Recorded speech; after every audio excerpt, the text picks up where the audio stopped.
good morning, and welcome to the Live at the Waterhole show. It's Steph Winterboer on in your ears for the next couple of hours. And as usual, we've started off at Jamala with its ridiculous amount of elephant. To be honest with you, it's crazy. Another blue skied day there. No doubt, going to be an absolute cooker of a day. But we've got a buffalo commanding the prime spot on the island right now, making use of the scratching post there. Goodness me. All right, so welcome to everybody. Now, it is a live show, so what you're having a look at now is happening right now at Jamala. We're in the Madikwe Game Reserve, which is in South Africa on the Botswana border, and it's about 10:30 in the morning here in South Africa. It is also an interactive show, which means that you can send through your comments and questions. You can send through any interesting observations that you've had and basically anything that adds value to the conversation. And we'd love to hear from you. So please definitely do send in your comments. And if you don't know how, you just need to register on the WildEarth website, follow the prompts, and join the community, the chat community. Obviously, only a few of you actually write in, but that's okay because it keeps the rest of us all entertained. Now, you got an elephant swimming in that little mud pool on the other side of that mud bank. It's fairly deep. I mean, you can see that those teenagers disappear sometimes under the water. And we've got two big bulls that are here. Three, actually, three big bulls. Yesterday there were four, and 3 days ago there were also four. And I think it's actually the same four that are around. They're just hanging around the area, enjoying the mud. And I think just the social interaction of having a whole bunch of females come to them all the time. I suppose it's not much different in the pub. All right, we've got a summary of the weather that's to be expected across all the locations we've got cameras at. So why don't we go and have a quick look at that?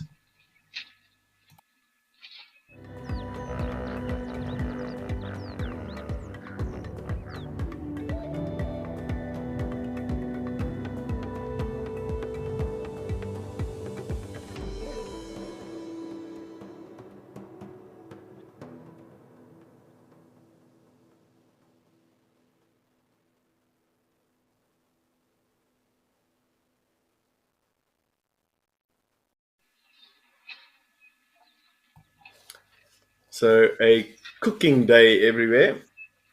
But what we got right off the bat is we've got this buffalo having. He's now finished, obviously.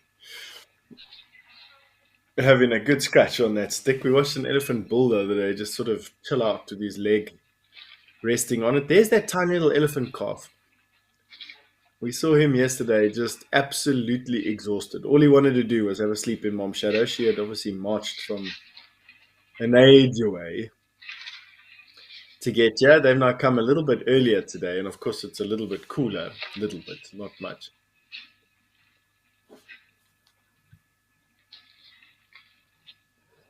Baptiste, good morning to you. Also looking forward to what we're going to see today. As you saw from that weather summary, it's hot everywhere. And although there's some rain, and I can't wait to go up to Old Donyo around 12ish to go and have a look at the rainy day today. Let's hope it's raining there. And we get to see it. It was building up yesterday, and it'll be nice to see when the rains break in Kenya. So we've got that to look forward to around 12ish. And let's hold thumbs that the internet gremlins don't hide it from us. And then, of course, it's a hot day. As you saw there, it is high 90s, low hundreds. This particular pan is only going to get busier. I mean, yesterday, it was crazy the amount of elephant that were here. At the stage, we were around 50. We didn't know where to look. It was mad. And I see that the Greater Kruger National Park is also very hot today, as is Okokweyo. So we're going to have our hands full trying to get to all the different feeds and talk about all the things that are happening. But I'm not worried about that. I'd rather have too much to show than making conversation about which direction the leaves are blowing on it.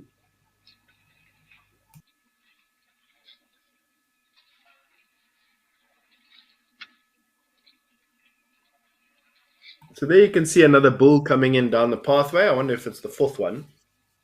He's coming in. He's heard all the commotion, and now he's coming in to check what's going on. There he goes to start shaking his head. That bobbing fashion that bull elephant do when they approach a pan. Mindy, 100% agree with you there that Jamala is a pool party every single day. Absolutely. Yeah, and the great thing is that you watch these babies having a swim, and it is like the best thing that they ever do. I absolutely love it. I think it's the greatest thing. Oh, here's that little Ellie. This is the tiny little one. Look at him going down there to go and taste the fresh water. Don't worry about going down there, boy. You've got mom's milk to keep you hydrated. You're gonna get stood on. No, don't go down there. What are you doing? Mom, wake up. No, he will go down. He needs to go and see what's keeping everyone busy. Slipped on the mud.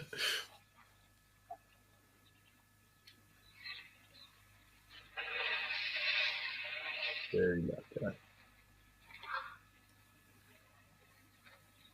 Gosh, there's elephant everywhere again. That little guy is so cute. Look at him there. Right, gonna follow mom out. These big bulls are just dominating that freshwater outlet. Is he getting a mouthful there? No. Is that him? No, it's not him.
Stu, welcome all the way from the UK to this morning. You've said that another day of Ellie's bathing, 100%.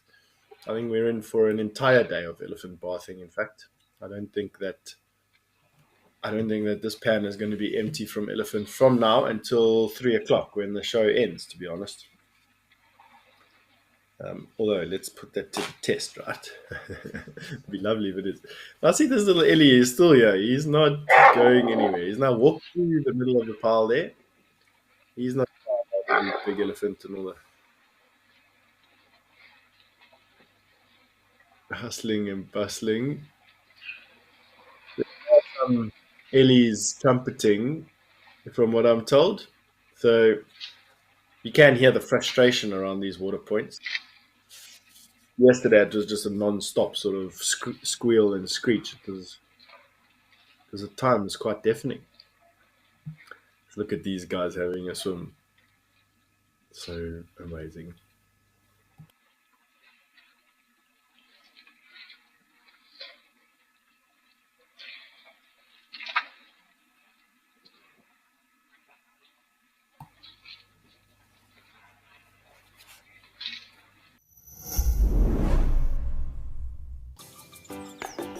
Wild babies, little bits of heaven sent down to earth to stumble and tumble their way into our hearts. Join us as we celebrate and find as many wild babies as we can on Safari Live. Vote for who you think is the most adorable. Prepare your hearts for a cuteness overload. WildEarth, it's in your nature.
Lot of billies. I think we're seeing at least two or three different herds here, but these herds are arriving at around about the same time. So it is a bit confusing because we've got the four big bulls, which I think are the same four bulls that we're seeing every day here. And then we're seeing the same elephant coming through on a daily basis, also together in these. Hear the trumpeting. I'm sure you can hear the trumpeting again. There's so much jostling going on around that pan. But anyway, on a note of connecting you to nature, WildEarth obviously rely in part on donations, and it would be really appreciated if you could donate to the call. Visit the website. There's a big donate button there. Apparently, you click on it and follow the prompts.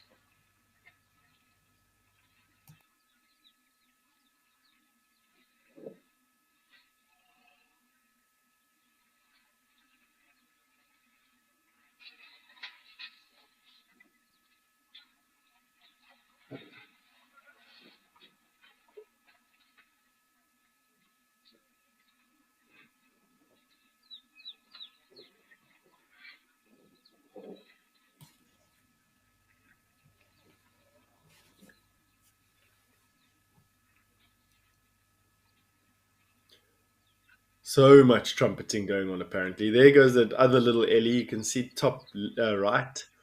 He's busy leaving with his mom.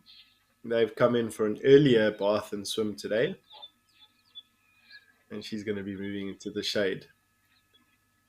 It's going to be a hot shot today. Another blistering day, and on top of one yesterday. And it's these unbroken days of sort of relentless temperature, which causes this type of heat exhaustion. And it is just the hallmark of this time of the year.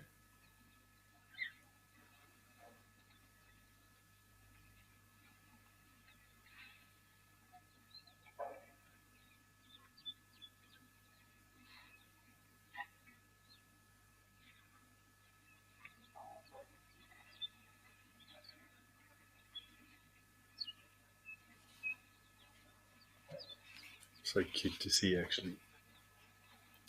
And he runs with his little tail up. So obviously, mom is moving relatively quickly, but he just needs to keep up. That's the name of the game. It's one of the reasons why I think he flopped down so hard yesterday when he got to the water.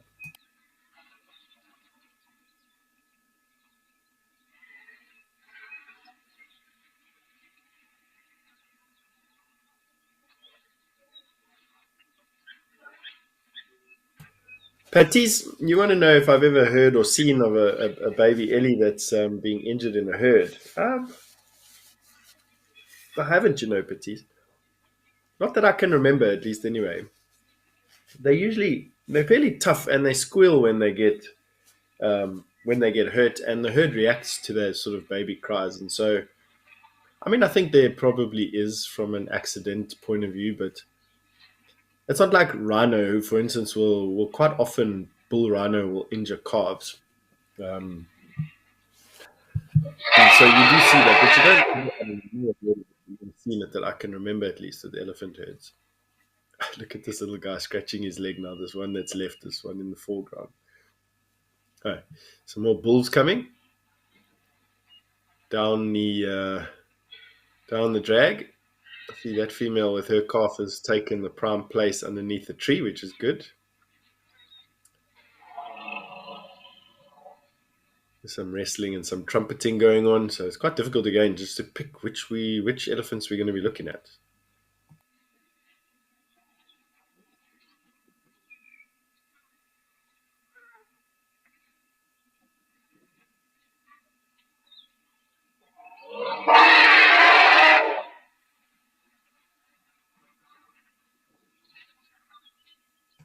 I'm busy fighting off my hay fever attack, the customary hay fever attack. It feels like I'm dewatering at a rate of 50 liters per second here.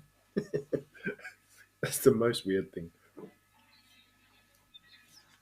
Anyway, excuse me, trying to blink and muffle my way through this. So these two are obviously having a bit of a tussle. It's nothing uncommon. Young bull, elephant will wrestle with each other to get the skills that they need for full on fighting when they get a bit older.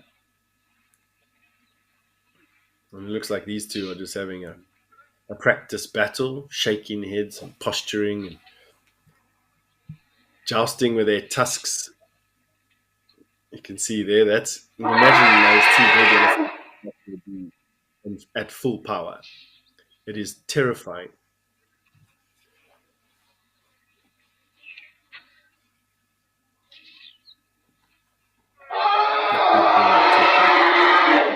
Coming to check out that female with a tiny calf.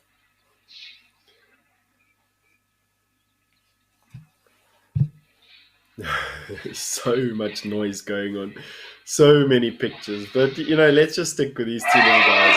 We are saturated with elephants, and so let's just pick one bit of behavior and talk about that. So, what you're seeing with these two little elephants is exactly what you'd see with two older elephants jousting with one another. You can see why male tusks need to be forward, and you can watch that what they're trying to do is they're trying to get in there under the ear and into the neck, and that's a killing thrust. So at that point right there is where a big bull elephant will lunge forward and stick his tusks into his opponent. So neck, thorax, and that's the killing thrust. That's what they want. So much better for elephant to be facing off just like this at each other's faces, pushing tusks and trunks together. As soon as one submits, though, and turns, that's the opportunity for the winner to drive home a lethal opportunity, if that's what he wants to do.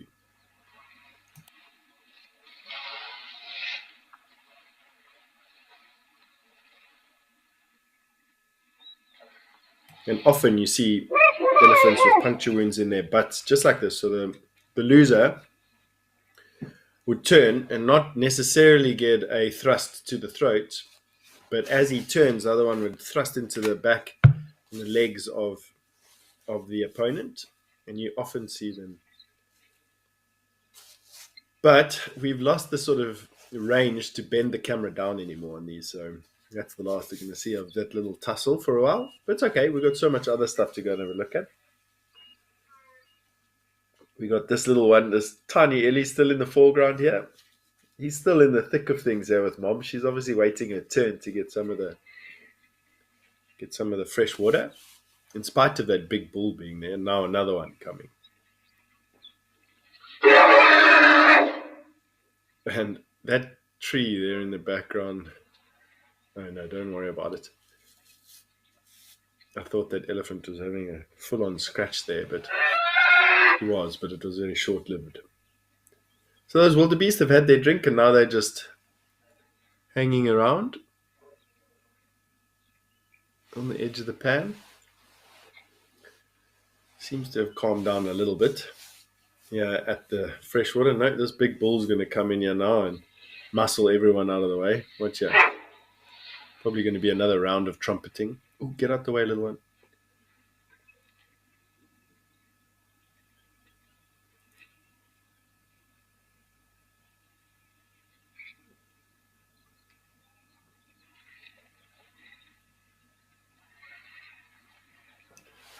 It almost seems clearer today than it was yesterday. The mountains in the background, you can even see more definition on them.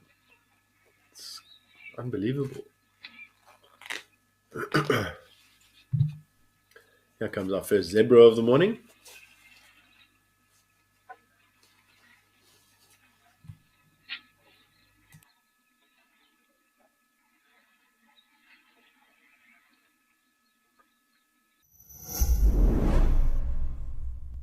This immersive program will give you an in-depth understanding of the African bush in as little as 7 days.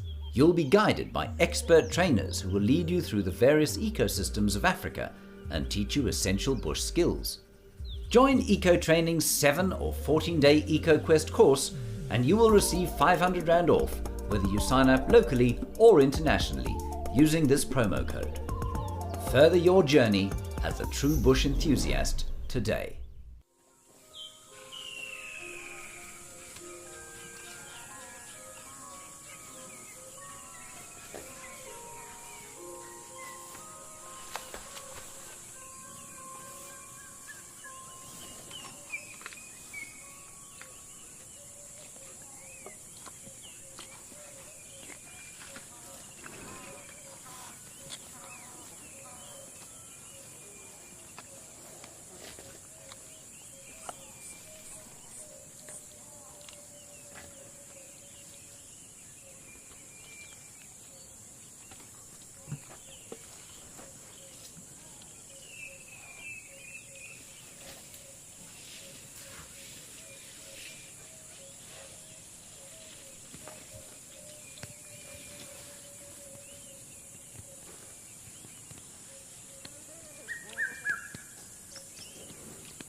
Interesting to see why that bull elephant on the right hand side is just standing there. Like, I don't know what he's doing.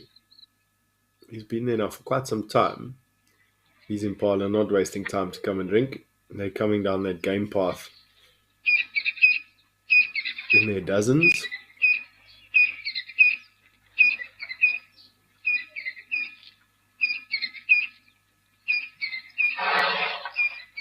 I think that bull elephant is waiting for that female to urinate so she can, or he can test her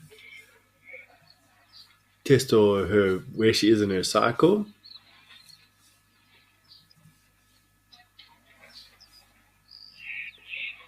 Probably find that big bull on the right is doing something quite similar. He just sort of doesn't quite know what to do with himself. There's a bigger bull there. He doesn't want to get into a tussle unnecessarily.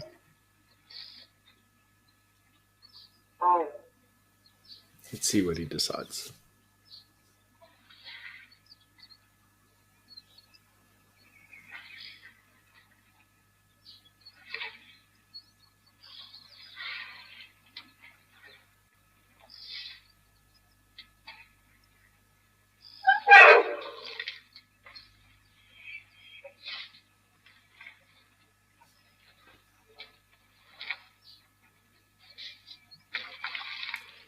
Okay, so this big boy's made up his mind now on what he's going to do.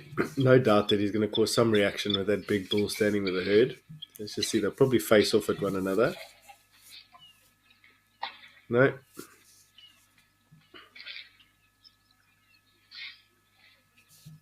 Let's see, he's actually bigger than that other one, so the other one's going to make some space. See how much bigger these males are than the females. At least a third bigger.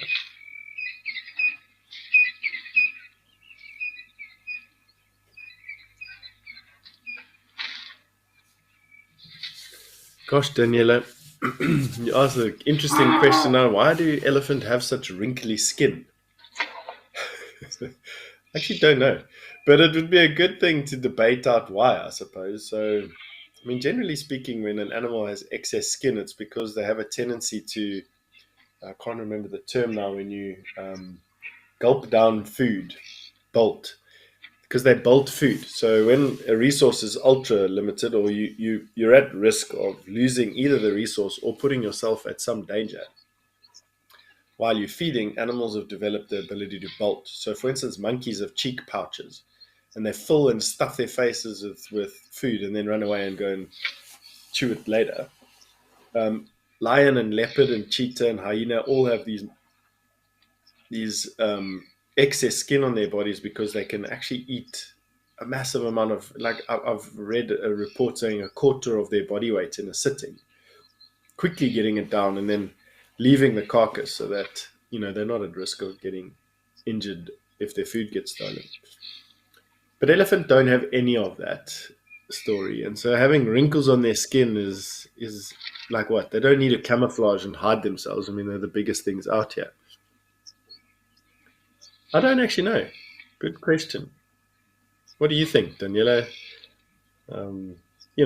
Apply your mind and your common sense to what you know in your sphere and see what you think, and then let us know what that is. For me, I suppose, let me apply myself and take some of my own medicine here. I think it's probably a relic from when they were smaller and needed to hide. So I think it's a carryover from ancestors, and I think that being the color that they are and having a non-reflective skin that's wrinkled like that helps them to blend into the bush in general and hide them away. So, in other words, camouflage and concealment. That's what I'm going to say an elephant's skin is wrinkled for.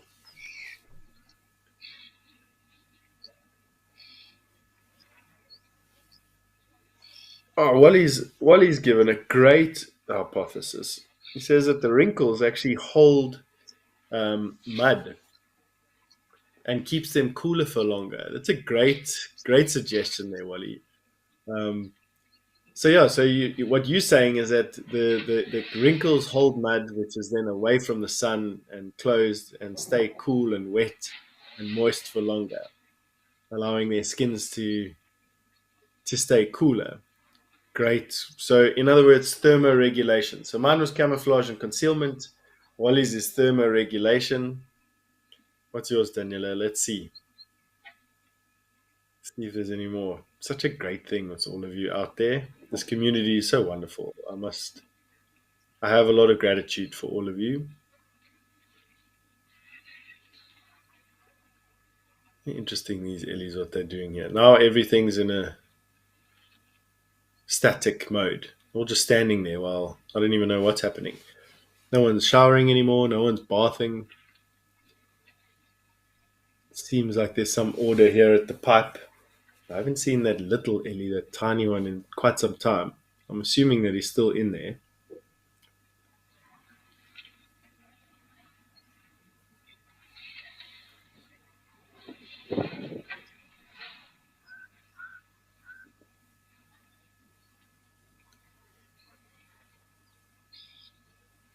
There he goes out the back.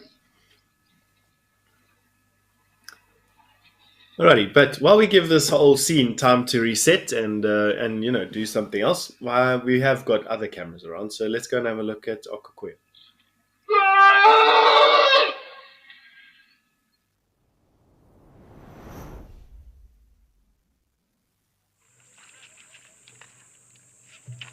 Right, so the usual suspects here at Okokwe, and another fantastic day. Blue skies. Hot as can be. We'll be over 100 here today as well. Lots of springbuck. And kudu on the left and the right. And an oryx in the water. That's nice. Lots of pied crows around. Gosh, and then lots of springbuck already hiding in the shade of that big tree. So hot here again today.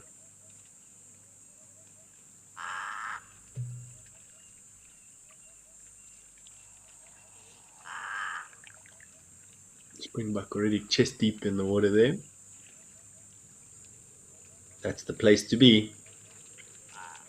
Yes, it's going deep.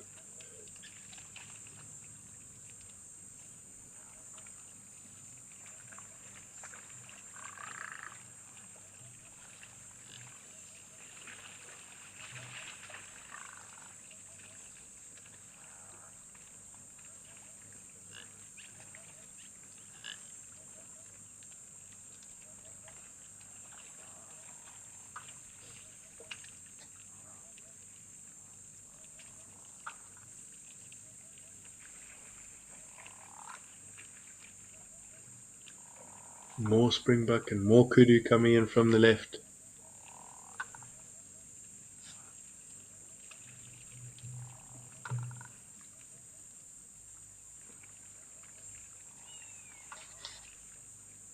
Moonshine Lily, you want to know what biome Okokwe is in? It's in the desert biome as far as I know. But let me just double check that for you, because it definitely isn't a desert environment. But let me just see if it's in the Namib or in the Kalahari. So give me 1 sec.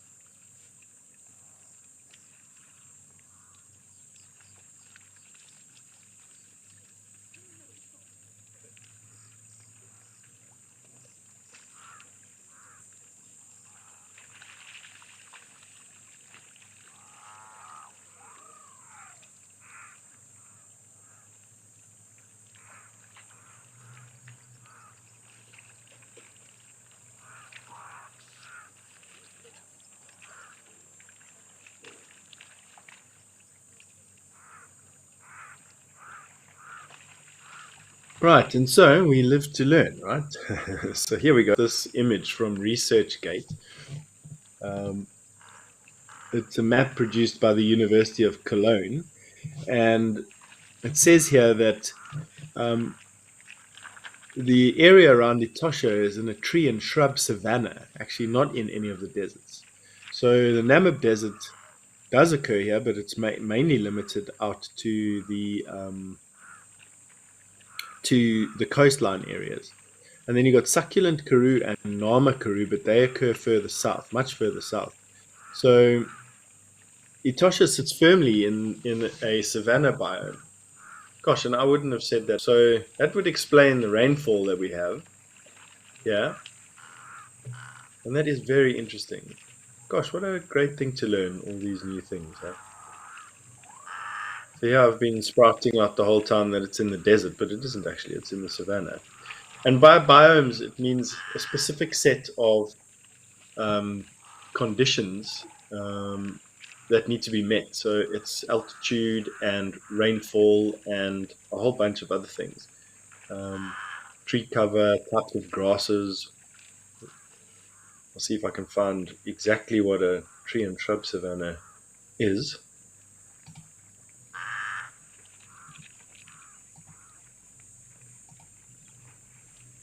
While we have a look at this great sighting here, zoomed in of these kudu. The kudu here always seem darker than the kudu elsewhere. For some reason, they almost look like they're suntanned. Those young males there on the left, they're 2-year-old males. No, there's a 3-year-old male and a 2-year-old male. Then another 2 years, the one on the far left will be looking good. And in sort of another 3 to 4 years, he'll be vying for mating rights. And he'll live probably another 4 years after that or so before passing on. Right, I found something here. Give me one sec.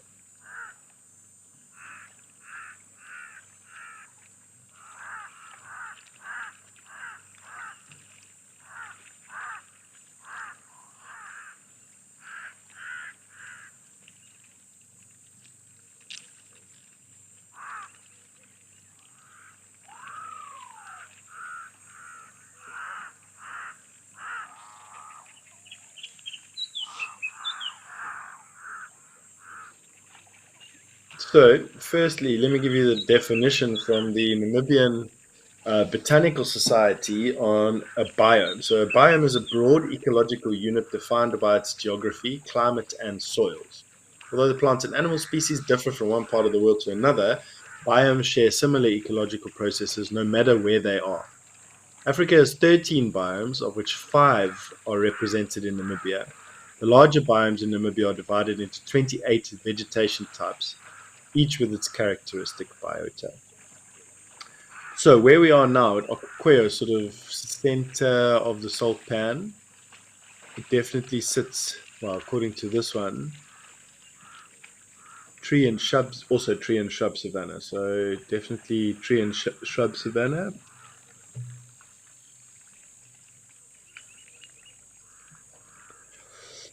Alrighty, so tree and shrub savanna. Let's see here.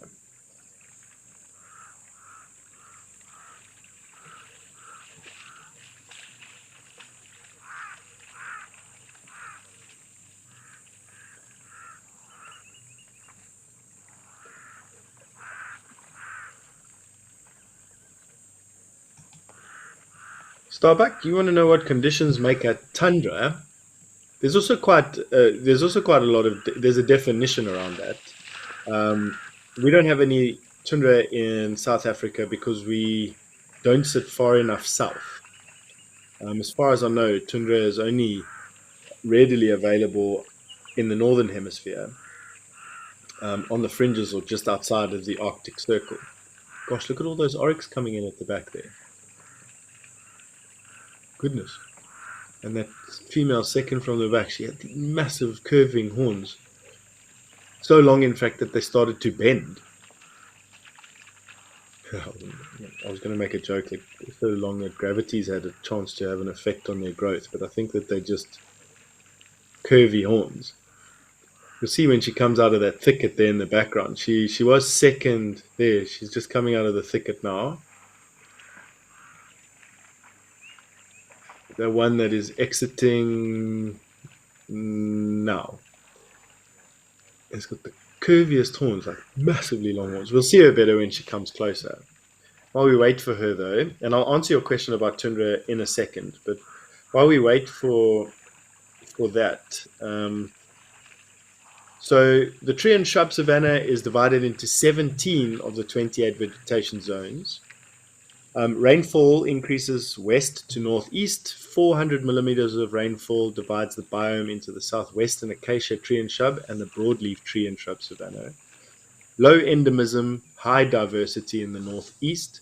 Large deciduous trees that are extremely important for timber, construction material, food and medicines, as well as habitats for wildlife. So there you have it. That's from the Namibian Botanical Society on the tree and shrub biome. And it is shared with areas in Botswana. I'm just having a look at it now, and some places in South Africa as well. In fact, it does. We share. So the tree and shrub savanna is actually shared with our area in the Kruger National Park. So there you go. Goodness. Alrighty, now let me answer the question on tundra while we wait for our massive oryx female to come and show herself.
So she still hasn't popped out. They're all still milling about there.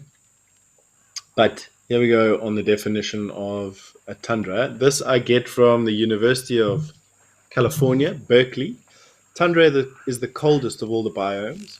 Tundra comes from the Finnish word tunturi, meaning treeless plain. It is noted for its frost-molded landscapes, extremely low temperatures, little precipitation, poor nutrients, and short growing seasons. Dead organic material functions as a nutrient pool. The two major nutrients are nitrogen and phosphorus.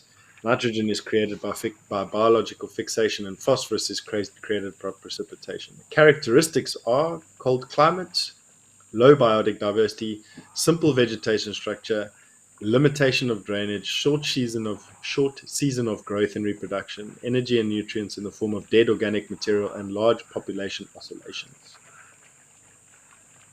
So there you go.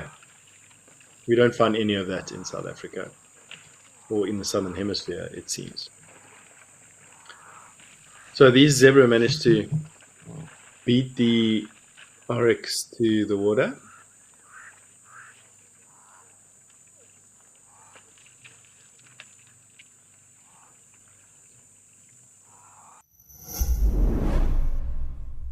Are you scared of the dark? Bats? Spiders? Hold on to your broomsticks because this spooky season, we are keeping it real with our Halloween fireside chat. Join us as we get dressed up and debunk myths behind some of our seemingly scary safari friends. Catch the thrills and chills this Halloween. Bugs and Hisses. WildEarth.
Here's another oryx there with very long horns. Sort of fourth from the left now. Third, fourth from the left. Also has those horns that are slightly, the one at the back there now, that one. I wonder if that isn't the one. Anyway, it doesn't really matter. We'll get to see them now. A little bit closer, I hope. There they all come down. Trying to find their way with their long horns. Flies biting them. I don't think she's the one. See how careful they are with their horns, but how precise they can be. Here's the one with the slightly curvy horns, I think, at the back. Some big females here.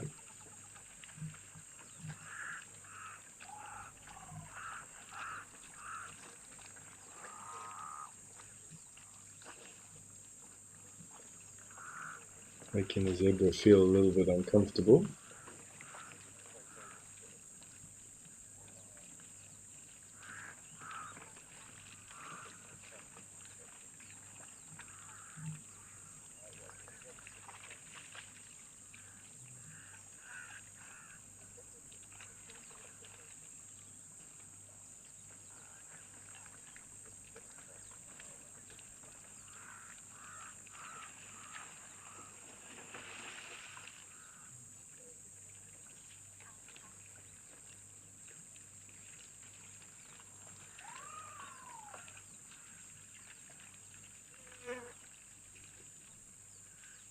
Now it's their turn. I wonder if any of them are going to go for a swim.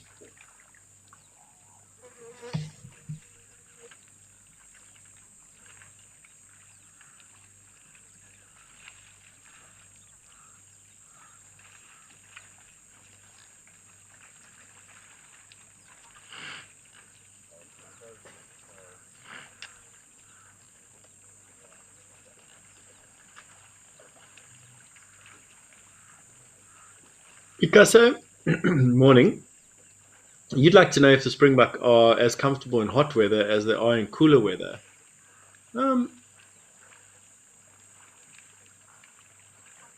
I'd like to say yes, because of the type of environments that they live in.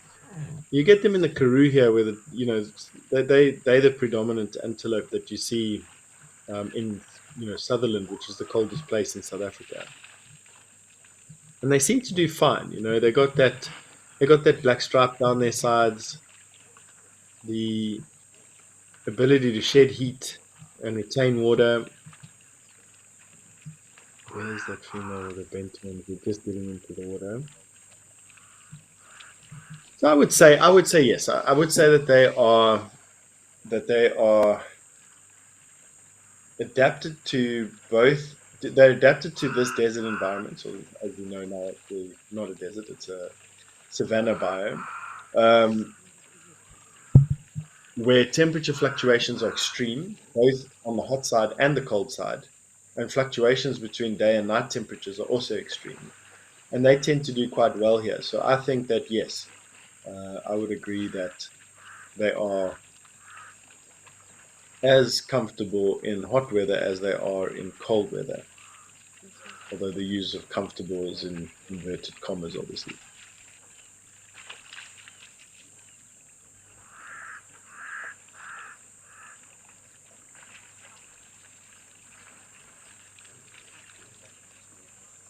Tweety Kid, you've said that the Waterhole is really cool with all the wildlife around it. 100%. This is honestly one of the most game-rich areas in Namibia.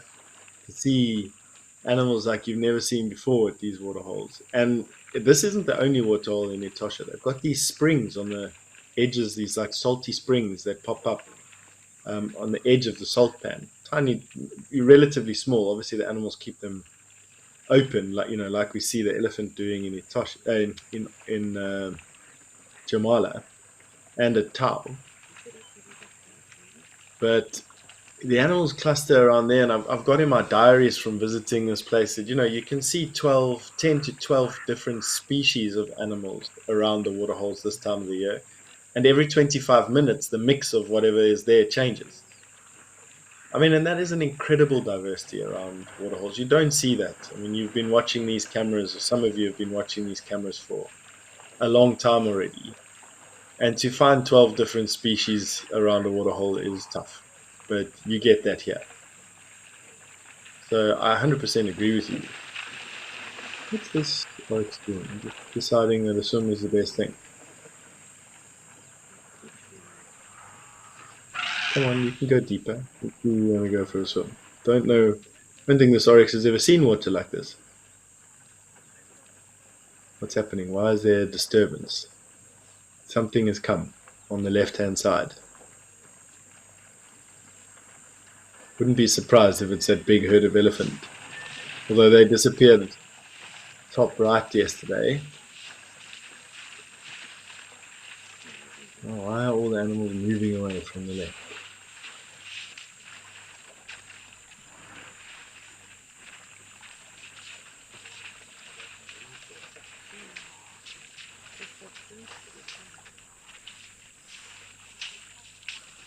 Ah, it's an elephant. There you go.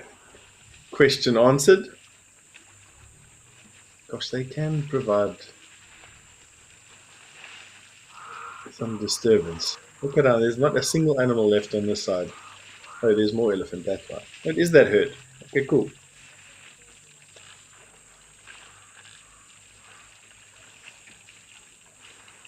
Chased everything out of the shade.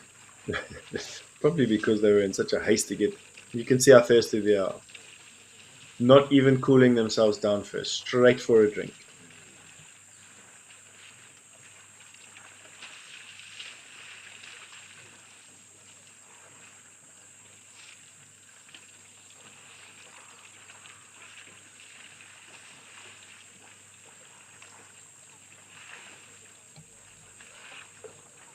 They will probably go for a short swim, although what we've seen, look how many tuskless cows are in this herd. We don't see these Ellies in Etosha spending a lot of time around the water. The assumption there is that they're needing to walk very far distances to get to their.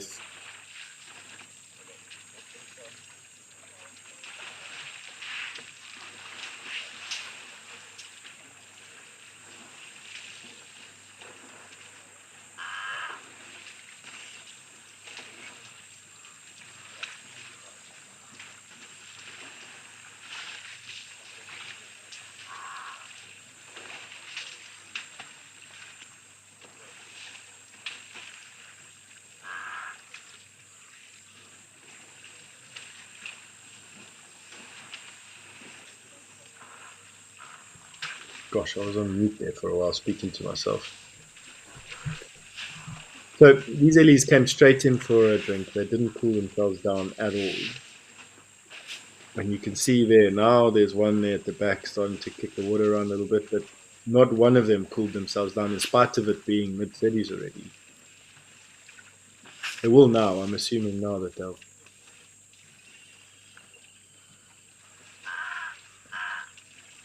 Kevin, who's only 11 years old. Hey, Kevin. Good to hear from you.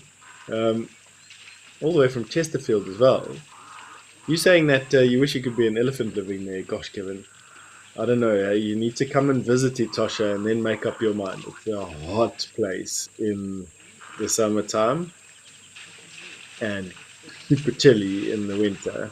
Although I'm sure that you're used to cold weather in the winter. Come visit Etosha and then you can decide. I'm going to see you in Africa one day. Gosh, these Ellies just slaking their thirst. The one has put some water on its back. Very thirsty. I think the ones are swimming here on the right.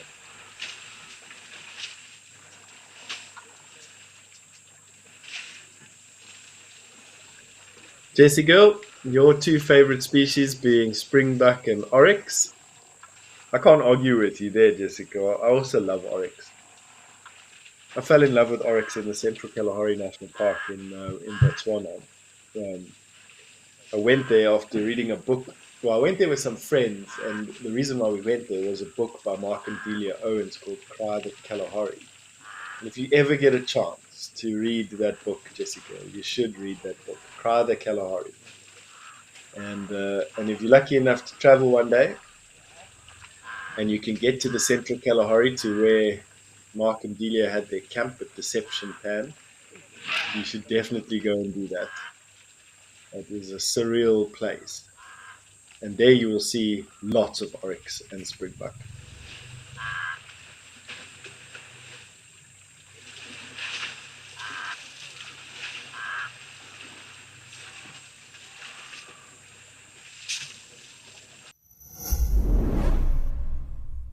Eco Training's professional field guide course can make your dreams a reality. This comprehensive program comprises 5 months of theoretical and practical training in the African bush with highly qualified instructors in multiple locations. Enroll today and receive 5,000 Rand off using the promo code. If you've just finished school or tertiary education and you want to head into the wild, Eco Training's professional field guide course is for you.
So looking at these elephants here and how hot they are, or how thirsty they arrive, not how hot they arrive. They prioritize drinking before all else. But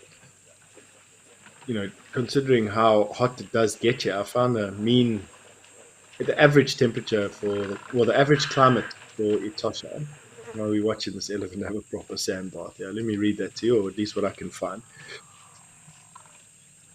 So we can see that the mean temperature in January, February, March is in the mid 30s, so in about 90, spiking again October, November, dropping slightly in December again, and then getting as low down as 20 in the day.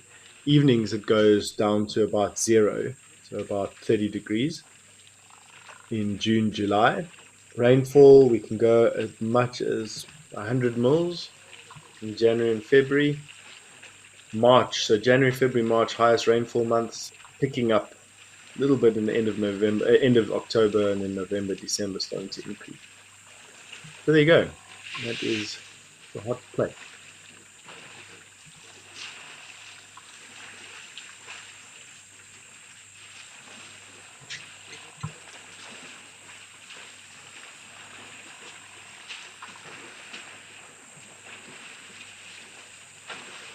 Interesting to see how long they stick around for.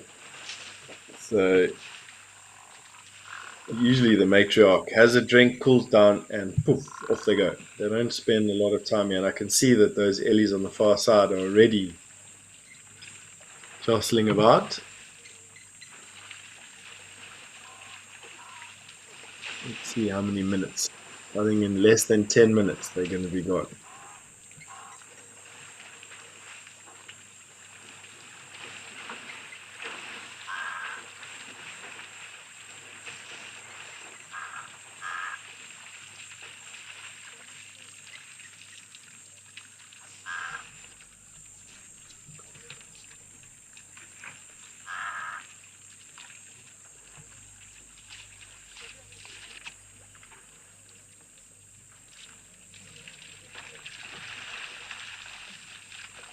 So a little bit earlier, Daniela asked the question, why do we think elephants have wrinkly skin?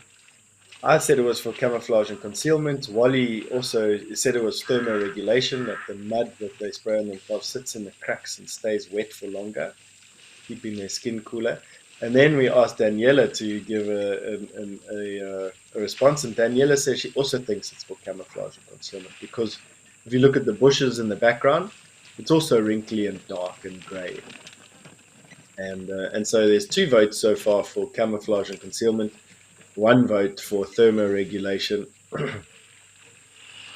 You're out there, you're welcome to give your opinion, of course. East elephant, East Springbok, where are you going? You're not being hunted by anything, but they just skedaddle straight out of there.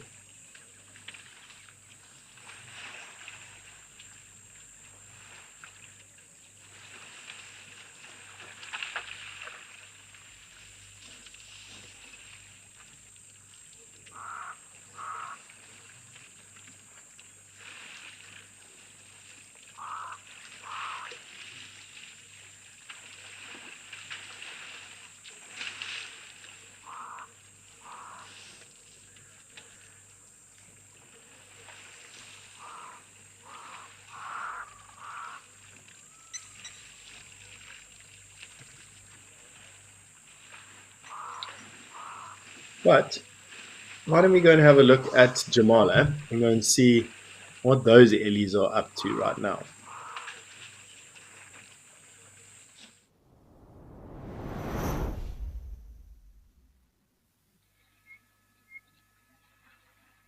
So from Etosha to Madikwe, from Okokoya to Jamala, and we've still got these bull elephant hanging around.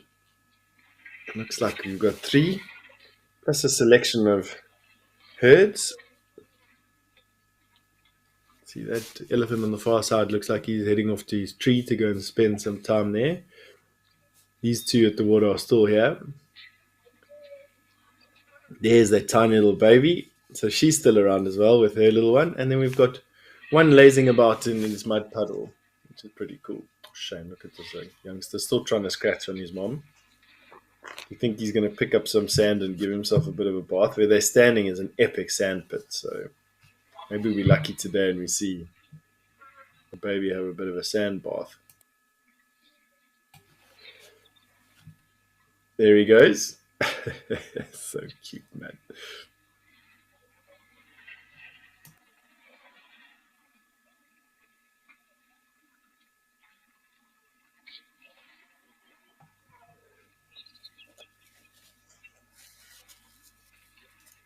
Sarah, good morning to you. And it is so nice to see so many illies. And you are right. This little one is just providing absolutely some entertainment for us. It really is good. Shame. Looks like he wants to sleep. He lies down, he gets all awkward, wants to roll around in the sand. Now he's got sand in his eye. Won't get too far from mom, so he's going to have to come back down that bank again.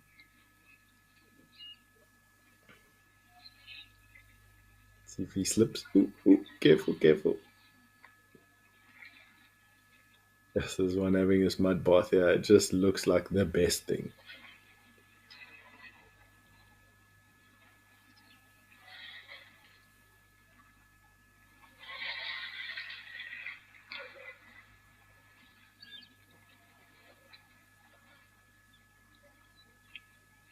Look at him practicing watching what his older brothers are doing, tusking the sand to loosen it up, and then having a roll. He's already been in for a swim, or mom has wet him again. Yeah, mom just putting a protective trunk over him. Must feel so nice to have your mom do that to you.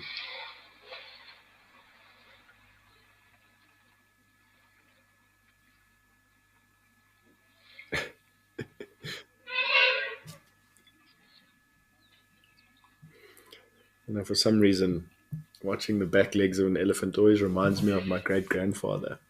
He had the same skinny legs, too much skin. Also battled with uphills and downhills. But then he was in his deep 80s, and so, you know, there was definitely some merit earned. Don't get too close to the side there, big guy. You're going to get knocked into the water. No, wants to go and see what's going on. You see that indecision, ears up, ears out. In older elephants, you absolutely want to watch out for that. As soon as the ears go up and spread out like that, it is just a sign that they're a little bit insecure.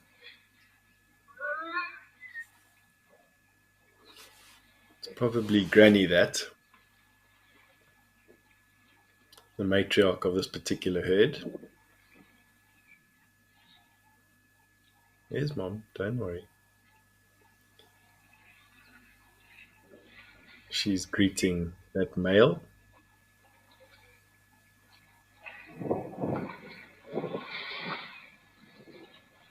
You got those elephants on the mud wallow tusking the bank, causing more mud and widening the bank. You've seen them terraforming these wallows, something that I've never seen before. I mean, you obviously see tracks and signs of it, and you catch glimpses of it while you're in your vehicle, but you don't see it to the effect that we're seeing it here on the show.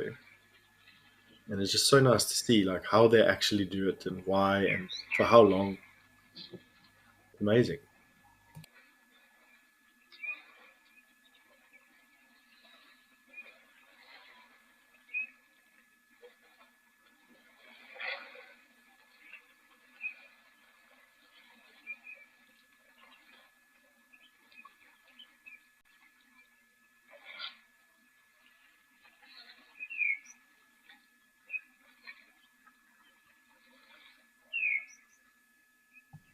Those females have just taken their calves around this bull elephant and sort of left him on his own again. Oh, that little guy still hasn't finished lying down. He wants to get all the sand on his body. He doesn't quite know how to do it.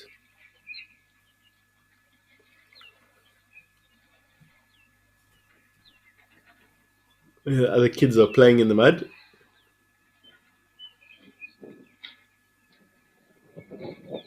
Look at that Elliot top there, scratching his butt on the stick. On the stone. That wasn't quite the right height. Let me go find another one. While mom tries it out. Are you going to give it a bash as well, baby?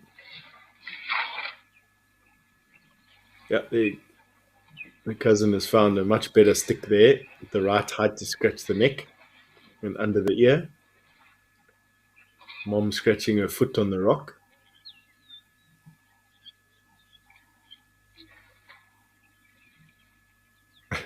No wonder if she's got an itch there, or is it just a convenient rock and so scratch whatever's there.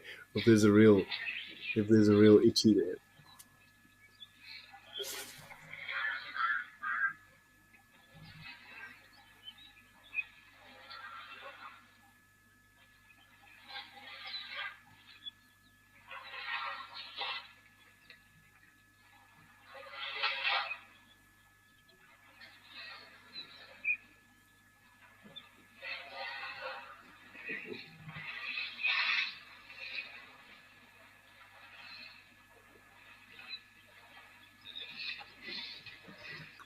Richard, you say watching this brings back memories of your late friend Adam, who was always at Waterholes. Well, firstly, our condolences to your loss. Um, Sounds like Adam 100% knew what he was all about. that spending, depending on when you enter the game reserves, spending time at the water holes is where you see animals. So I had an adage when I was guiding that water equals life in the dry season. If you're not seeing any water, or you don't know where water is, you're not going to see any animals, and that is held true for all my guiding years. So I 100% agree there, and I hope all the memories that it brings back are pleasant for you. Celebrate lives like that. Those Ellies in the background there are just having the perfect scratch on that fallen down tree. It seems like there's something for everybody, even the little one.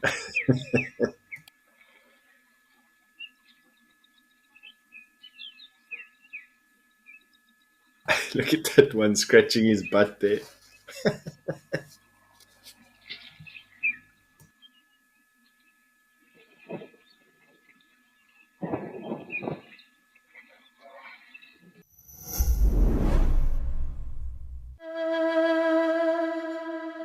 Welcome to Destination Safari's WildEarth travel show that showcases safari lodges.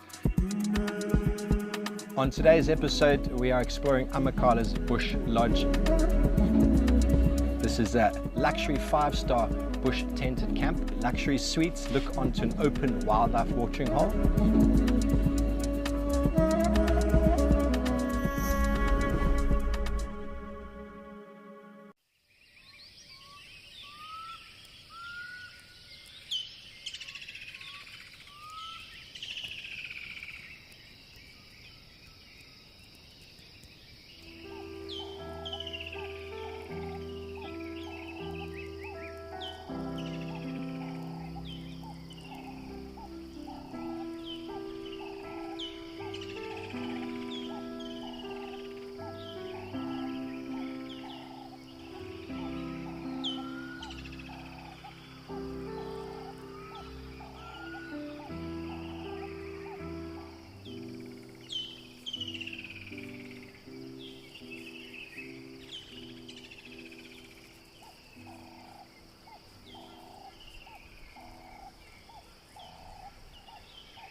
Mom's still being used as a scratching post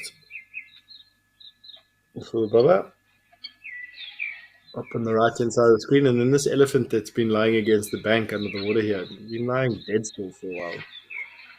Super relaxed. Weight supported by the bank, cooling water on the belly, massive competition.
Baby must have an almighty itch. It's been using mom as a scratching post for the last 5 minutes.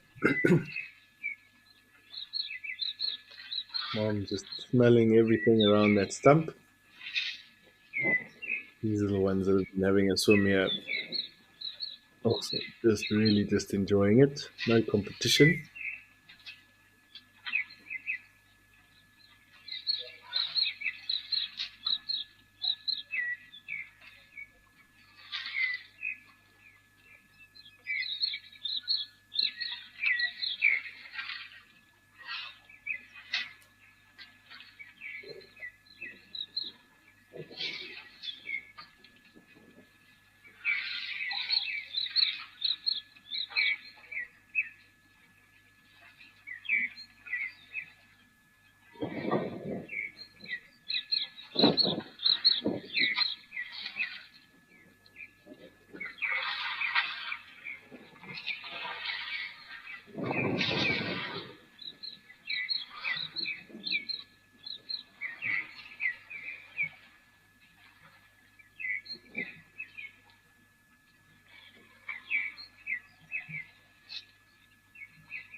Picasso, you've asked an interesting question, as always. Do elephant calves um, develop, I'm assuming, stronger muscles along the spine so that they don't risk drowning, I think is what you asked. Oh, lungs. Lungs around the spine. No, no. They've got the same lungs as what, physiologically, where they'd be placed in any mammal. Um, but just like most mammals, except for white rhino, actually, most mammals are pretty good swimmers right off, even if they've just got hooves. Um, I think it's only white rhino and pangolin and white rhino and pangolin that can't swim. And that's mainly because they can't lift their head above vertical, from what I've been told. You very rarely see animals actually taking a swim.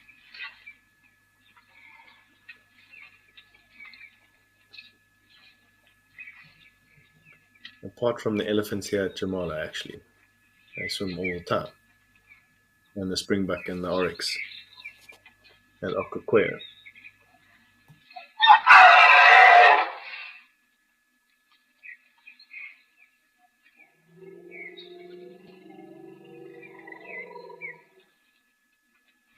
Another herd of eddies arriving from another tiny baby with them as well.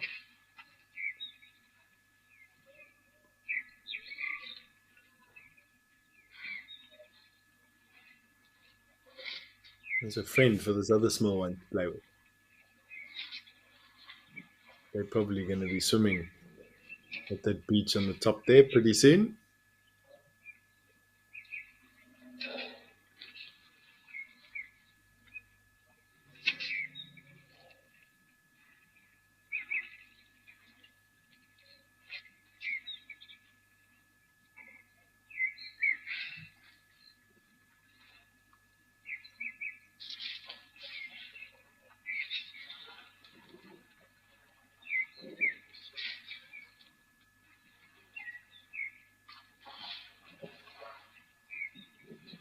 The big bull's about to get into the water as well.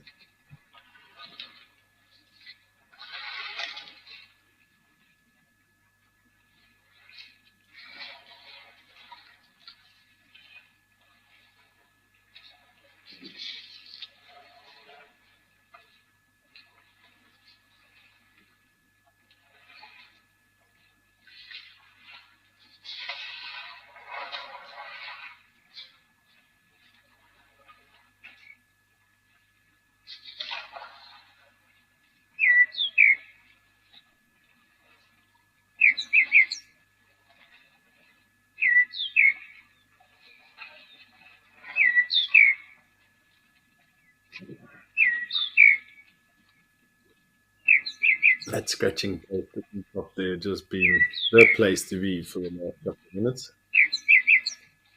Wonderful.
two elephants, the bull elephant looking like they're going to have a bit of an interaction.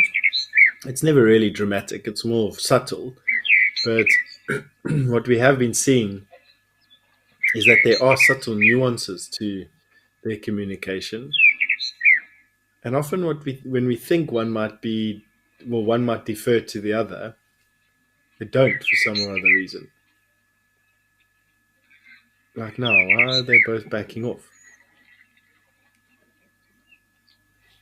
Just you were coming in this direction and now you aren't anymore. Just change their mind. Change their mind.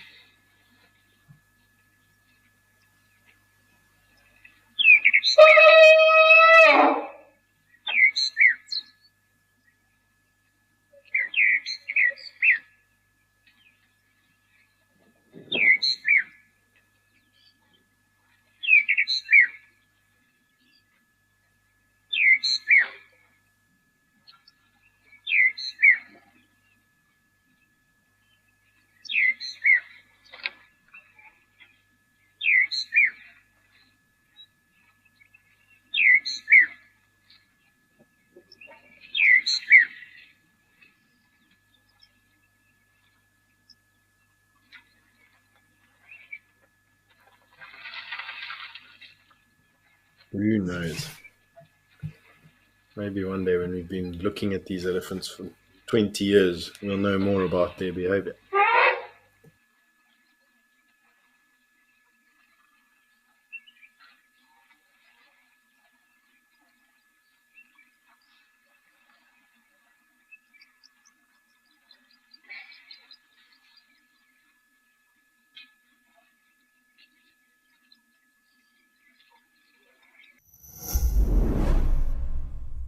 Step into a world of discovery as you join Eco Training's renowned courses in the heart of Kenya's Masai Mara.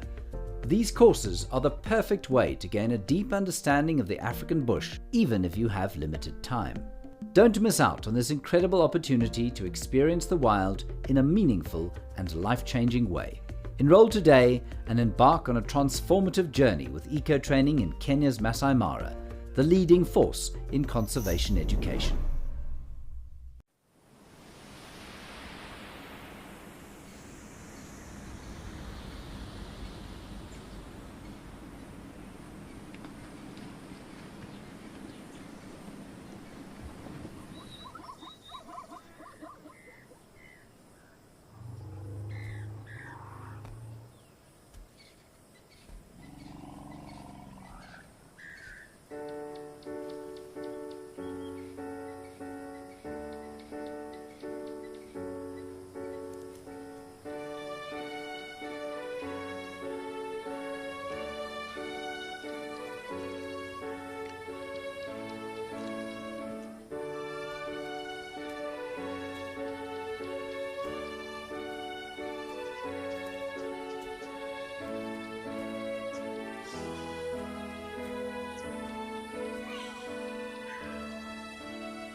Some of the illies now are moving off.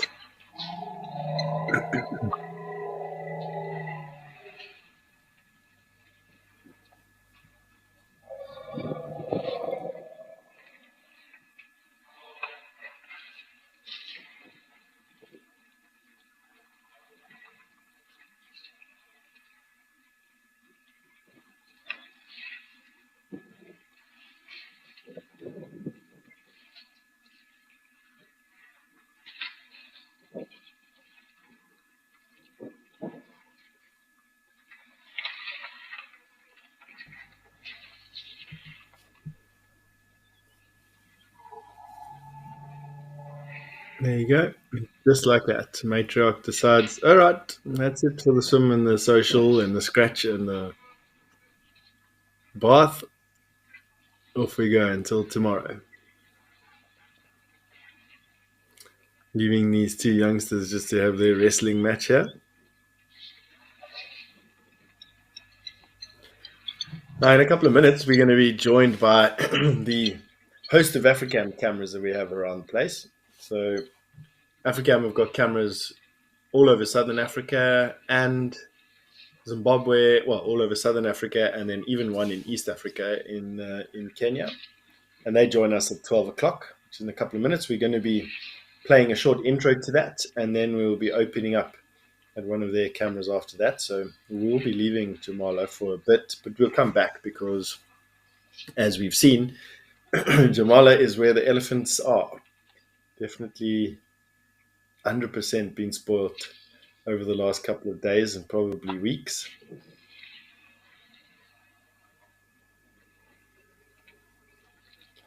Really good to see.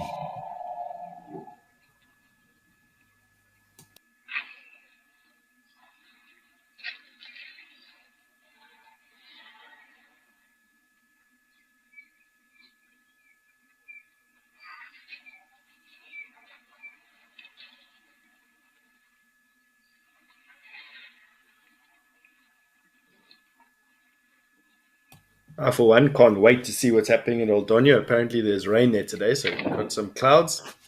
We're lucky we can see some of the rain falling.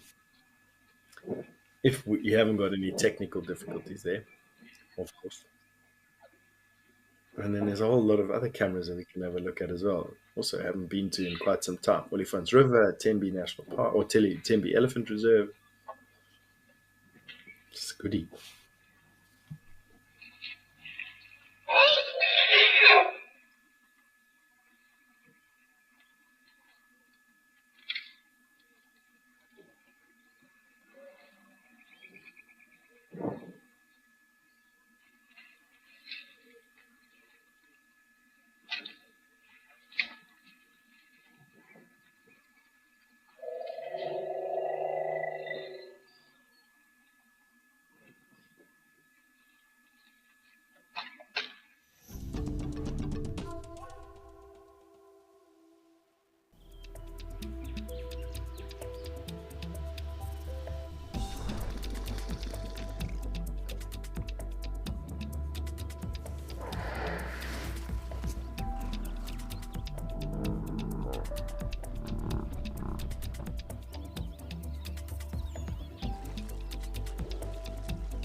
Alrighty, and just like that, we have opened up with Africam's cameras, and we're here in the Pilansberg, the Africam Pilansberg at Kwamaritani.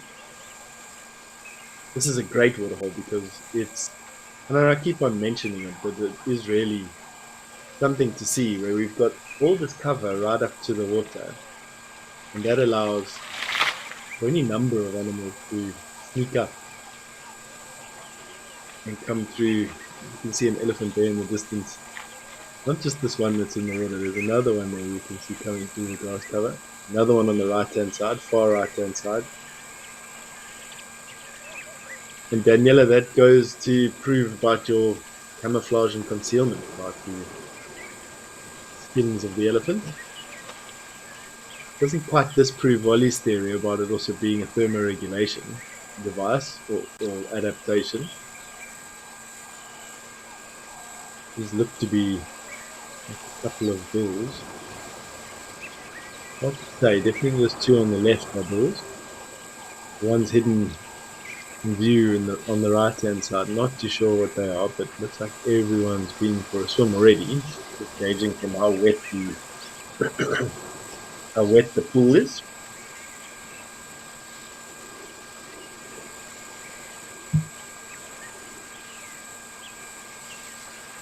Or the edges of the pool. I think how wet the pool is. Gosh, what is happening to my description here? Those are all Egyptian geese. What you see in there, healthy population of Egyptian geese. Yeah, we've even seen a sacred ibis, which has been quite nice.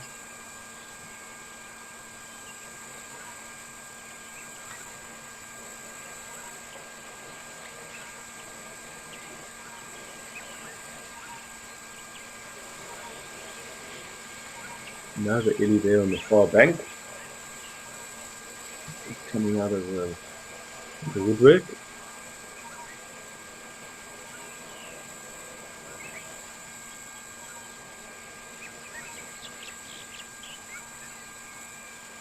Great to see these geese feeding like they are.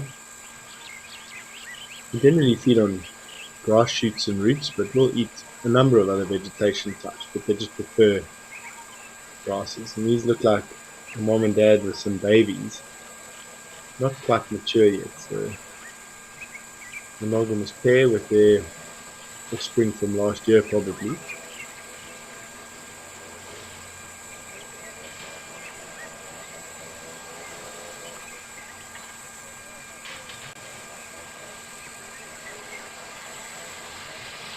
Right, but these elephants look like they're not coming down to the water anymore. But why don't we go and have a look at African Tau?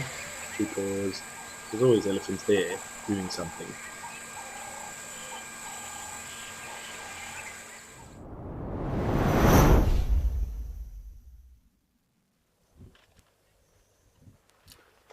So here we're back at Tau. Also another great place to see elephant. There's obviously not always elephant at Tau. That was a misrepresentation, but often we see a lot of elephant here because of this great mud wallow off to the right. Looks like these Ellies have actually been visiting that mud wallow. They're coming from it. The spoon bull that we've got now far right and the grey heron on the far left, becoming staples around the pan. I wonder if there's any more Ellies having a bath on the right hand side. There's a great mud wallow there, and these elephants look like they've just come from that. All look like young bulls.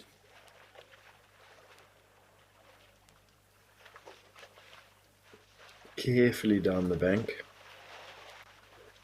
Oh, there's even another animal coming in from the left. You don't see that often.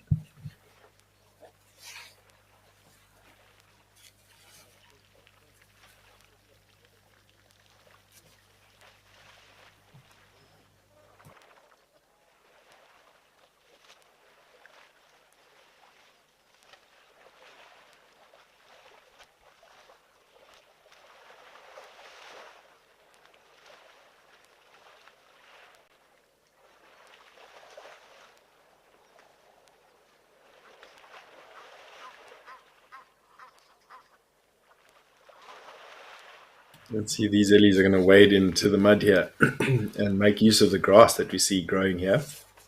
It's a great resource. A lot of effort for a little bit of gain, but I think at this time of the year when there isn't a lot of grass around, it is well worth the effort.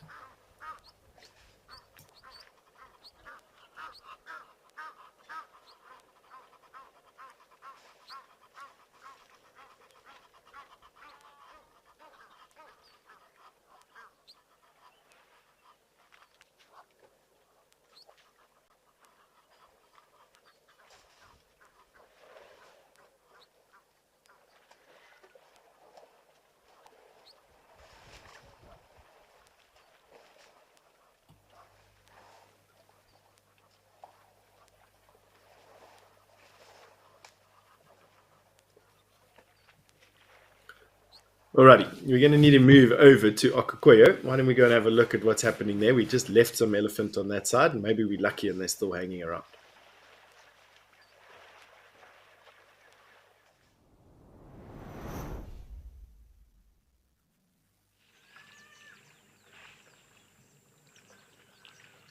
So this herd of elephant didn't leave.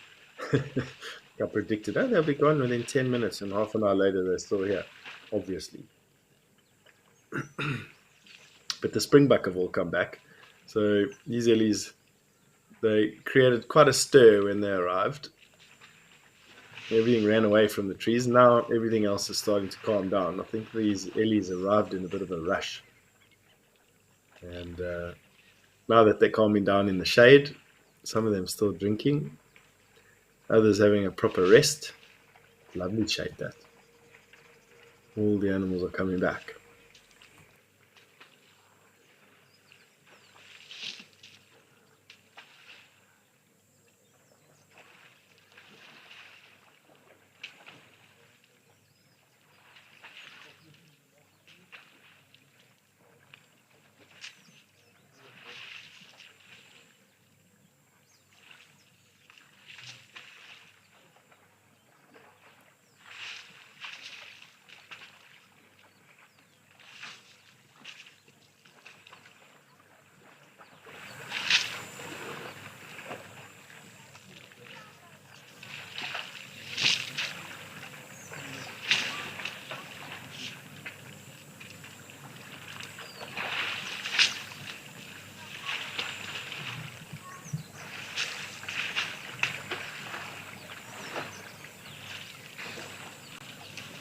It's nice to see these zoomed in shots at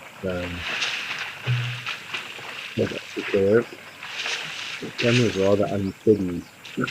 It's mounted on a pole that blows in the wind, or is quite susceptible to wind.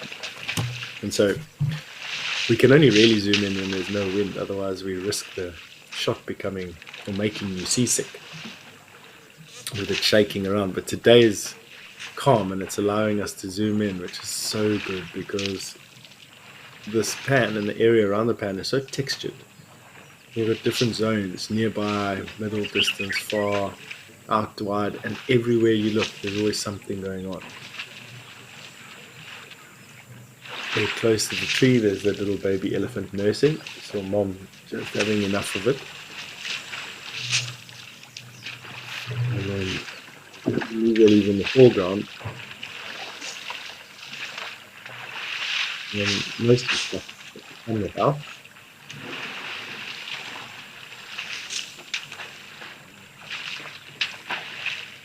Just having a bit of a talk. Really good. That's how they look out further than at their feet. They lift their head like that, with their eyes are pointed down to the tip of the trunk of you and at the ground. So to see far, they have to lift their head up, and it looks quite unusual most of the time.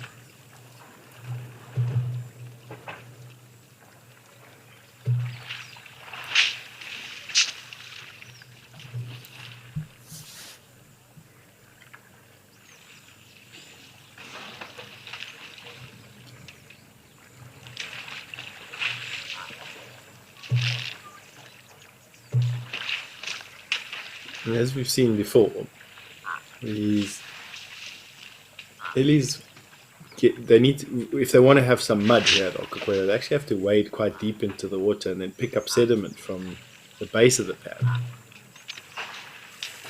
There's not a lot of mud available right close to the edge.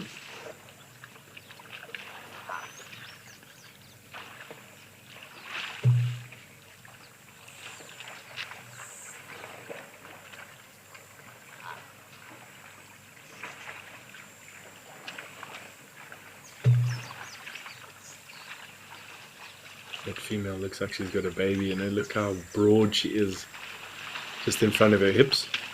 That's what an elephant female looks like when she's pregnant. I wonder if she isn't going to have a baby soon.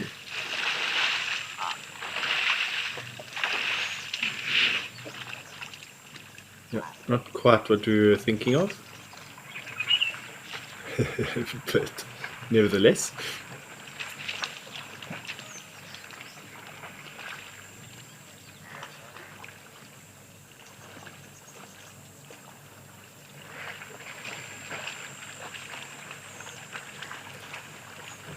Gianna, you've asked why do birds not remove the ticks from elephants? Gosh, that's a good question, Gianna.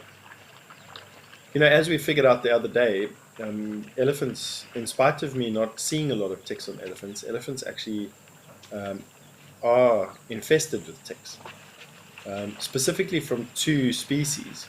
But I'm imagining that at the stage that those ticks are, they're 3 host ticks, which means that only in their adult phase do they prefer elephant, rhino, hippo, and warthog. And I'm imagining that they're fairly large and hard-bodied ticks, whereas the soft-bodied ticks are the ones that provide better food in more numbers. So I'm imagining that although they're ticks on elephants, that they're not the ticks that the birds like to eat.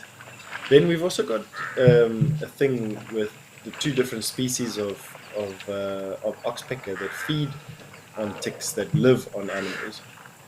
The red-billed oxpecker definitely prefers to comb through the fur, and it likes the smaller mites and ticks, including keeping wounds open by eating blood and infected flesh around wounds. The yellow-billed oxpecker enjoys ticks, predominantly found on buffalo and rhino, buffalo and giraffe, and then the larger antelope species, so things like kudu and waterbuck and those types of antelope. You don't really see yellow-billed oxpecker on elephant. And so I would imagine that it's a diet thing for the yellow-billed oxpecker and the red-billed oxpecker, John. But a great question. Really awesome to chat to you about that today.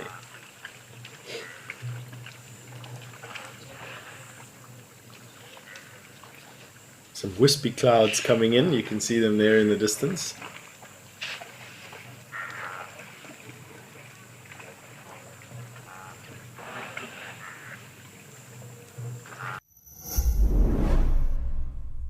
It's time to tap into your owl-like wisdom and elephant-like memory. Gear up for a month of Animal Quizmania this November. Teams will pit against each other every Saturday for some good old-fashioned interactive fun on The Sunset Show. To enter, form a team of at least 2 people, fill out the form on our website, and name your team. Come along and put yourself and your challenges to the test.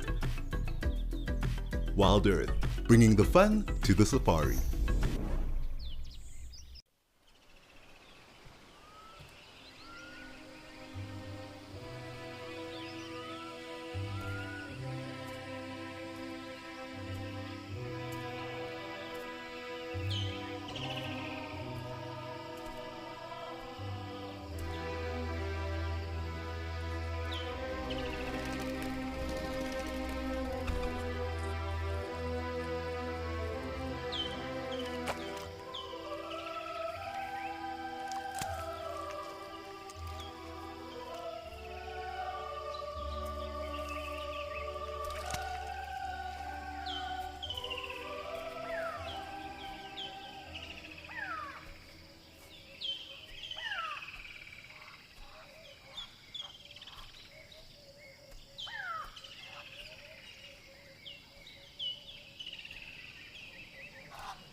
These clouds are blowing away. They're forming, and I don't know if they're building or whether they're just changing shape. There were some wispy ones just now, and I want to believe that we can see some clouds on the horizon. Can you see that in your resolution of your screen? Getting to that time of the year, end of October, beginning of November, we can start to see these clouds forming. I can't wait. End of the dry season is coming, and you can almost feel it. I'm assuming you can feel the energy in the air.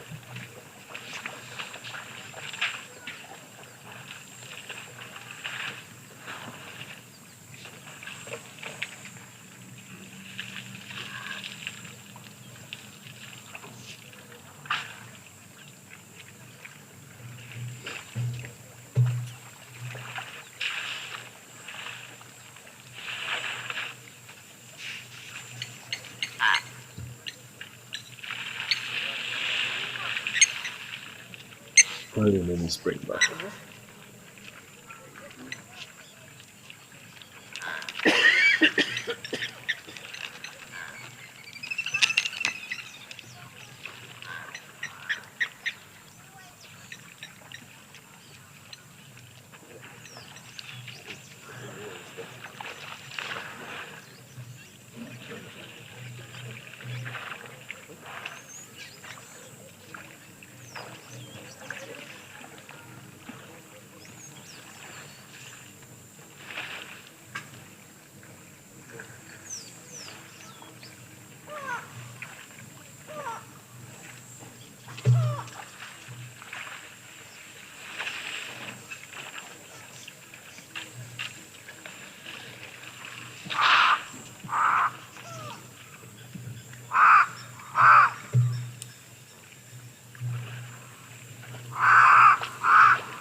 Canvas, you want to know what it means when an elephant lifts its trunk between its eyes? Canvas, that depends on what the end of the trunk is doing. Obviously, if they lift it up and they use the tip of their trunk to scratch, in their ears or in their eyes, it's to clear some debris there or to get an itch or an irritation. So they sometimes lift their trunks up and then curl the tip around to scratch their eyes and their ears. But they can also lift up their trunk between their eyes and then point the end of their trunk forward. And that is them smelling, a smell on the breeze. So they'll often do that when they smell something that could possibly be unknown or uncommon or a threat, is that they'll lift up their trunk between, centrally, lift it up almost above their head, pointing the front of their trunk forward. And that's usually just to get a scent on the breeze. And they're very good at smelling things. And elephants are governed really. I'd say obviously their senses are really good. Hearing, their eyesight is pretty much the same as ours. But definitely they're governed by smell. They love to smell everything, and they investigate everything with their trunks. So yeah, great question there. Keen observation as well. Well done.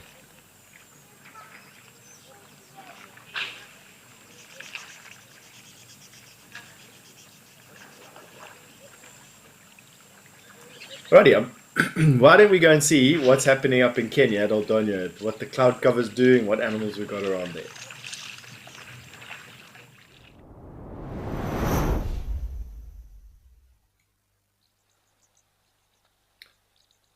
So from Namibia to Kenya, and we're now at Africam Old Donya, which is in the Old Donya concession, very close to Amboseli National Park. And what we have is a Maasai giraffe and a Patterson's eland. and about the same cloud cover that we had yesterday, actually.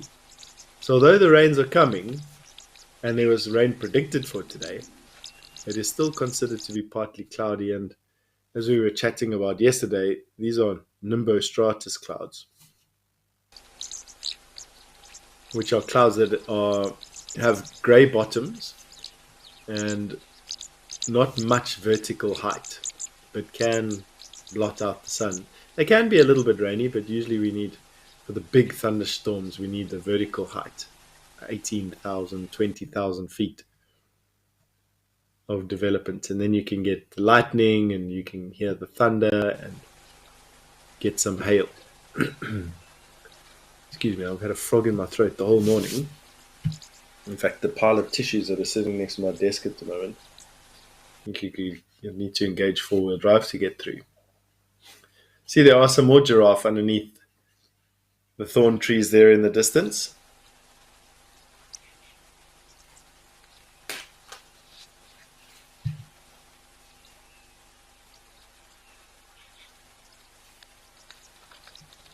Are you going to drink, or are you just going to be looking around?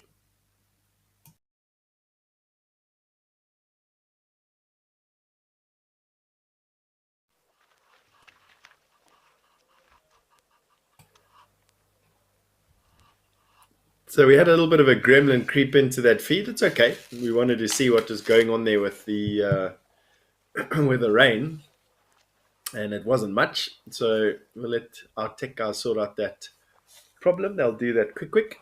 What we did was we jumped from Kenya back to South Africa, and we are now showing you on the African towel feed. And we've got an elephant seemingly stuck in the mud, but in actual fact just having a mud bath.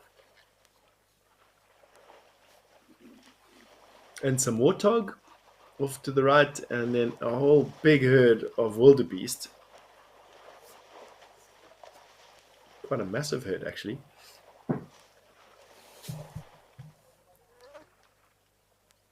In the back, I see our spoonbill is now next to his buddy, the grey heron. And we've got some white-faced duck and some Egyptian geese. Lots of animals again. Gosh. And Ellie just splashing out of the left-hand side of the screen.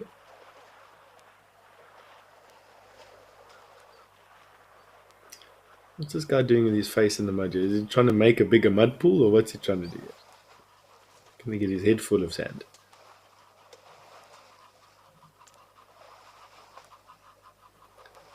Having the time of his life.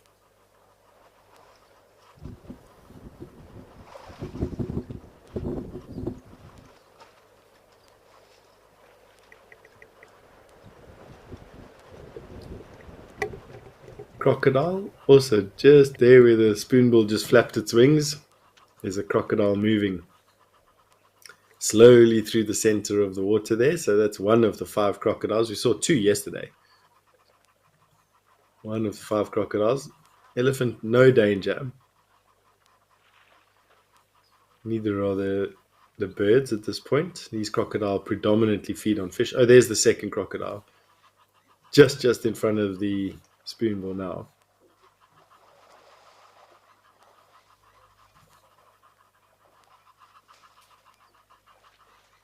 Supposed to be 3 more, though. We've only ever I think we've seen 3 at most. Let's watch these crocodiles. Maybe they're fishing at the moment. Midday is when crocodiles are their best hunters. I watched countless crossings where the earlier you are in the day, the least chance you have of being smashed by a crocodile. But the second it's hot, then the tables and the tides turn. And it's definitely hot right now.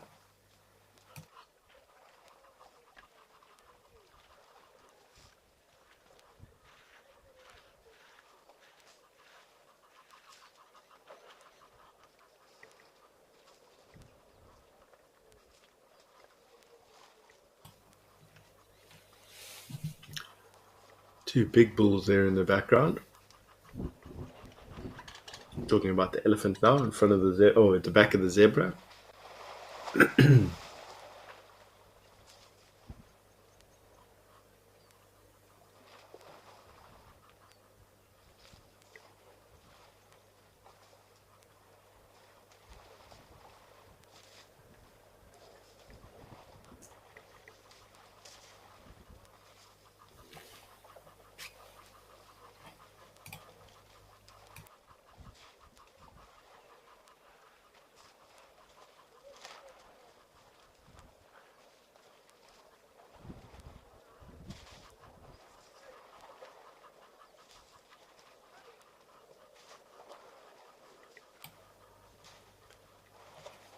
So there we can see the two crocodiles just in the shallows. I actually don't think that there's much water left in this particular part of the dam. I think there's a warthog in the top of the screen coming in for a drink and a wallow probably. They definitely would get smashed by these crocodiles given the choice. These crocodiles are mainly fish eaters though, so although they will be opportunistic and will try and tackle one. Are you scared of the dark? Bats? Spiders? Hold on to your broomsticks because this spooky season, we are keeping it real with our Halloween fireside chat.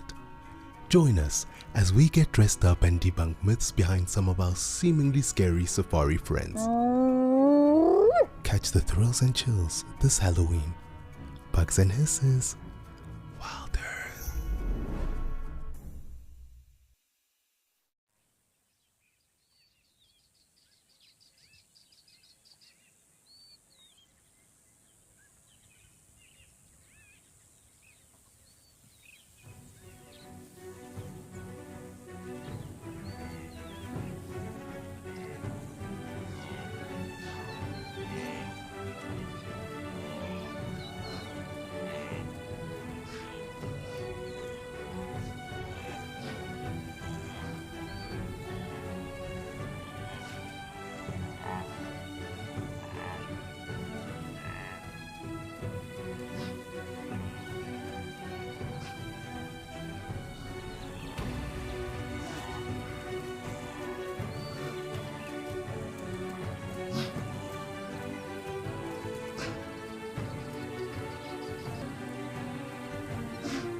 Super unpredictable other than being governed by food.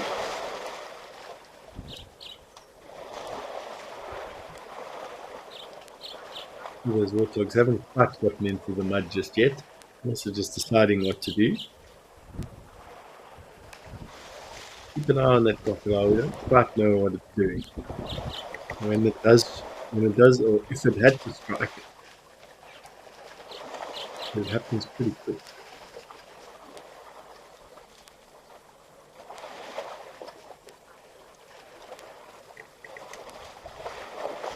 They also, for the most part, hunting field, especially when they're hunting fish. So they lie with their mouths open and they've got these little pits on their lips, which can sense, I don't know if they sense electricity or they sense pressure differences, or they're just incredibly sensitive touch organ. And usually crocodiles strike to the side, from what I've seen.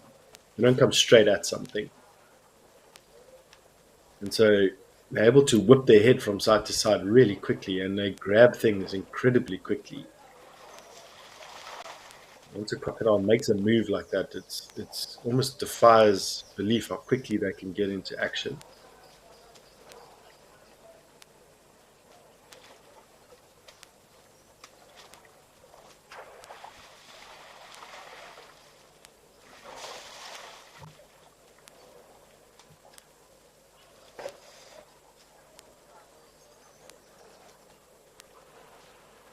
Milo, Milo, you've asked a question, an interesting question. What is the biggest prey a crocodile can catch?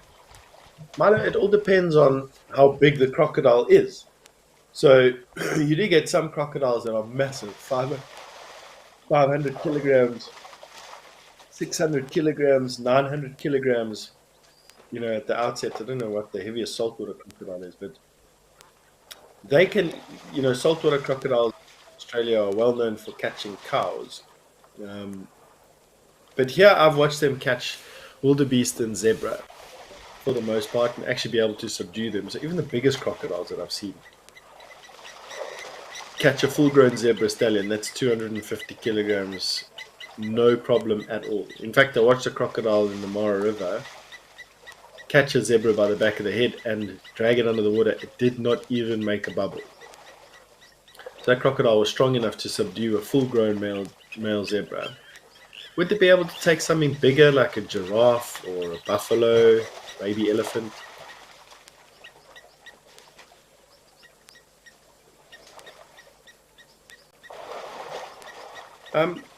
Probably if there was a lot of luck involved. Also had a story when a crocodile took out a full-grown male lion. We've seen crocodiles on this show. Not on. Oh, there we go. That crocodile struck. Did you see the splash in the water? He missed his fish, I think. But that big splash that you saw was the crocodile striking at something under the water. So that crocodile's definitely hunting.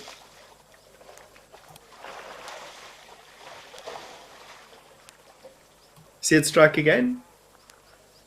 So definitely herding fish around here. But no luck just yet. You see how quick it was? Imagine if you were standing there. There's just no ways that you could get out of the way of a crocodile striking. Maybe we're lucky and we even see it catch a fish. We've been lucky once before, watching a crocodile hunt in the shallows, doing exactly what this crocodile is doing now, using its tail and its body to corral fish into a corner and then wait for them to come out past its mouth. We were very lucky to see a crocodile, one of these crocodiles, catch a fish that way.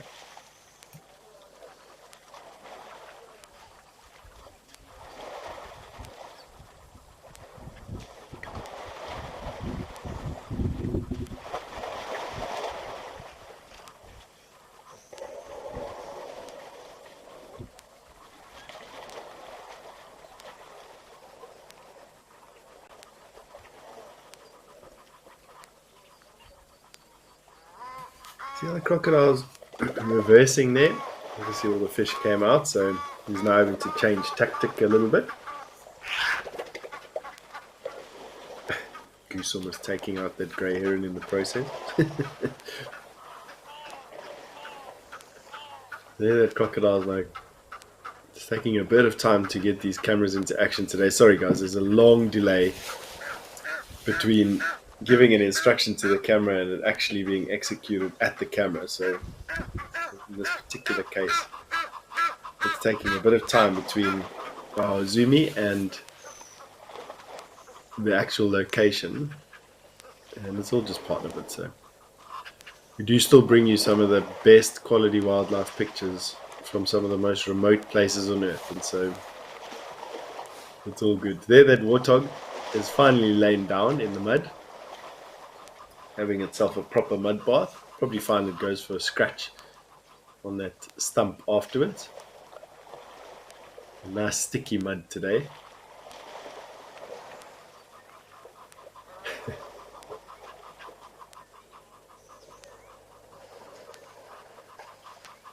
Robert, you've asked the question, do all animals of the same species have the same eye color? No.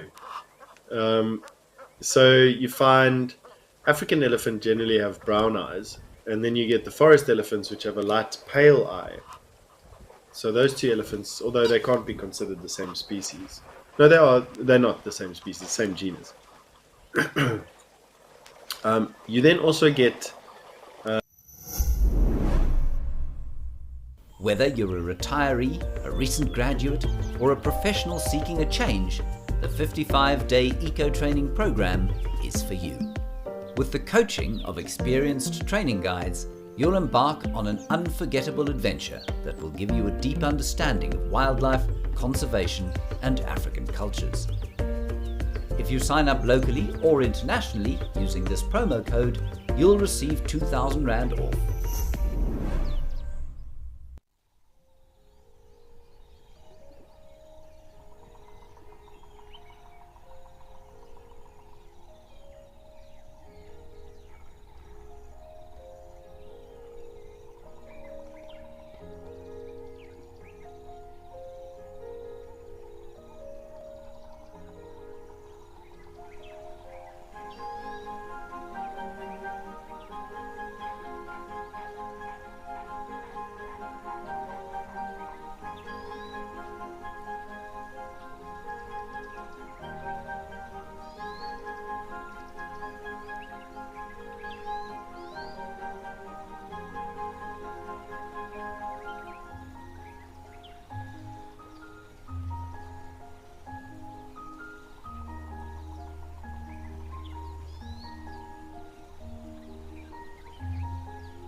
to get out.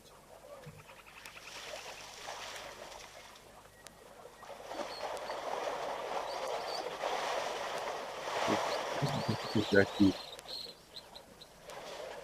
Predict what these crocodiles are going to do. We know what they're governed by, but they do their own thing. They're definitely very difficult to predict their behavior.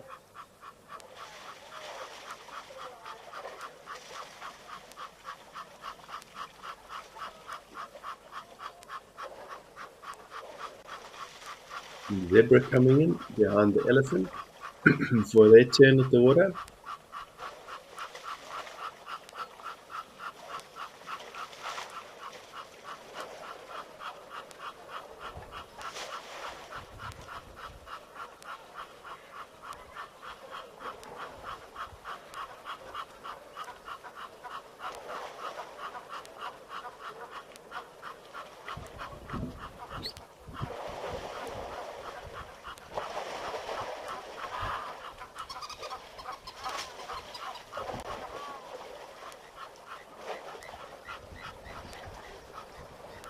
Looked like a crocodile struck against something, against the bank. You see the momentary splash and the ripples in the water, and also the sort of agitation of the goose watching what the crocodile is doing.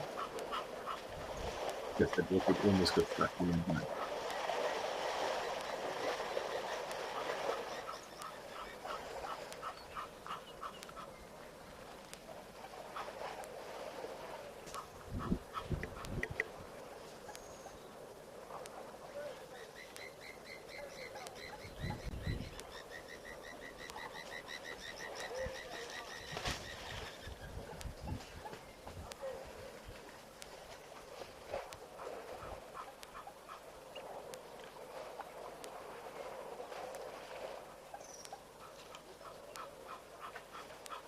Here comes the other crocodile across the pool. Maybe he's a bit luckier, or she's a bit luckier.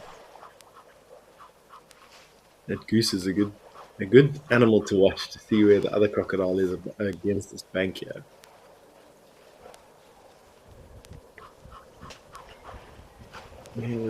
Is it a breeze blowing, or is it a crocodile moving there through the shadow? It's actually quite scary things if you think about it. We only got 2 minutes left of me, unfortunately, for the show today. I'm going to be making space for Liam to take over for the rest of the show leading up to 3 o'clock. So don't go anywhere.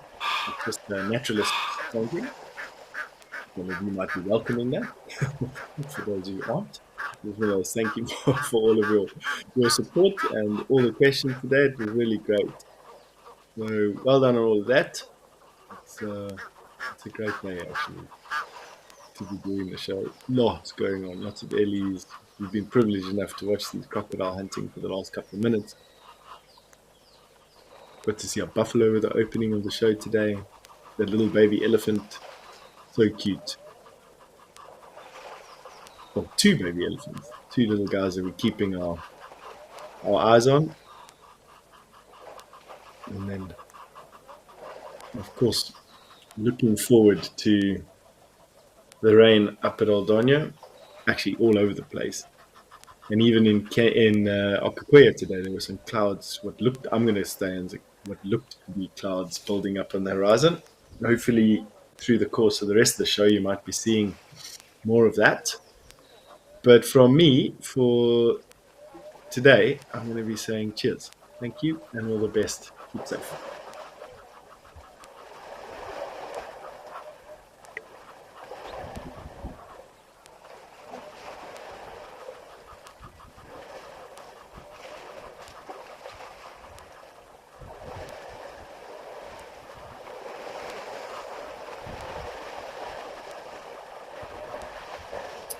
Good afternoon, good afternoon.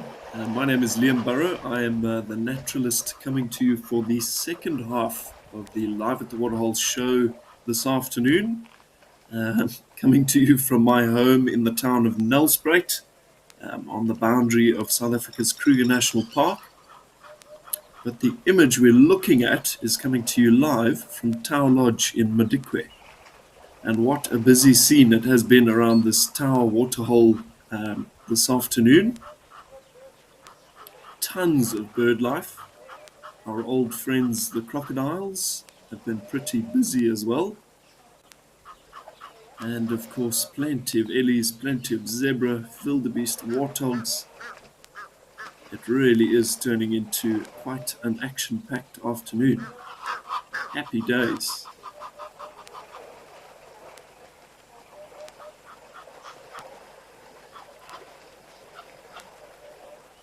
Sure, epic to get a good close-up view of that crocodile doing what it does best. Slinking around. Oh, there's another one in the foreground. These guys are swimming around in amongst these sort of turrets of floating water vegetation in the hopes of flushing things like fish out into the shallows. And I think that grey heron in the back and this spoonbill are kind of perhaps to some degree working with these crocodiles. Now, the fish are pretty terrified by a crocodile for obviously very good reason. And as they try and get out of the way of those reptiles, often they end up in the bills of these birds. But the birds have got to be careful because while a crocodile does consume about 70% of its diet in fish, the other 30% is basically whatever it can fit in its jaws. That could quite easily be a grey heron or a spoonbill if it's not careful. They are highly, highly opportunistic. Pretty frightening, if you ask me.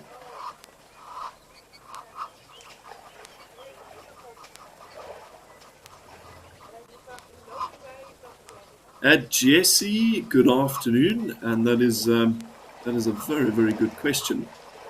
So I think a lot of crocodile communication is sort of passed over through body language between individuals in a population at close proximity.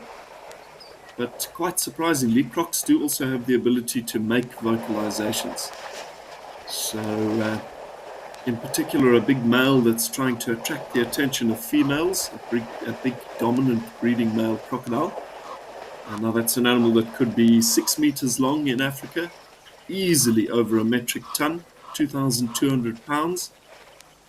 A big male crocodile will sit somewhere in shallow water, lift his head up out of the water, and they express this booming sort of grunting type sound. And then they actually create the most phenomenal sort of shimmering vibration through their back scutes, those very bony scales that go all the way down the spine. Makes all the water around their body sort of ripple out in all directions. And for female crocodiles and all crocodiles that are covered in little electromagnetic sensors, and those vibrations can be felt for quite a distance. So yeah, they are pretty phenomenal animals. But yeah, admittedly, the vast majority of their lives are spent pretty silent. It's interesting though, the tiny babies have the ability to make a funny little vocalization. I suppose I'm going to have to do it now. It's like a nyo type sound. So if you were to catch one, and I have done this, but it's not recommended. Yeah, snatch a little crocodile up out of the shallows with your hand. They let out this sort of panicked vocalization, and any adult crocodile within earshot will come and investigate. So you have to be very, very, very careful. It's not a very clever thing to do, to be honest. A female crocodile will also protect her little youngsters for a number of weeks after they hatch. And they spend a large amount of time riding around on her back and sort of in the same area as her. Pretty unusual among reptiles for a mother to sort of express care for her young. If you look at most species of snakes, tortoises, turtles, lizards, that sort of thing, they kind of just find a place to lay the eggs, leave them, and move away. They'll probably never see those youngsters again. That's the limit of their parental responsibilities. But yeah, croc moms are great. Yeah, and obviously you might just see a little youngster there, so you think you can get a closer look. But beneath the floating vegetation, mom is lurking. And she will be very, very happy to defend that youngster from you. I've got enormous respect for crocs. Possibly moving into a little bit of fear. They are super dangerous. And I think for me it's that fact that they have the ability to just vanish in even a small amount of murky water. They don't have to move. They can sit fairly motionless on the bottom for like an hour. Yeah, and truth be told, they catch an enormous amount of people in Africa each year, probably into the thousands. But the statistics are notoriously inaccurate because especially in very rural areas of Africa, when someone is taken by a croc, often there are no witnesses, and of course there's no evidence. The crocodile takes it all.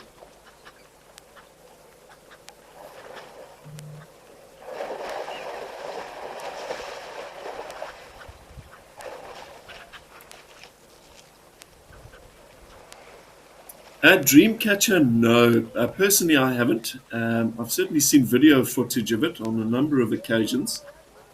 But it's very, very well documented that when crocodiles and hippos are sort of squeezed into a fairly tiny space, and when they can't get away from each other, maybe in a bit of a sort of a circumstance of drought, something like that, the water has become very shallow, very muddy, space is in short supply, absolutely. There will be some bloodshed.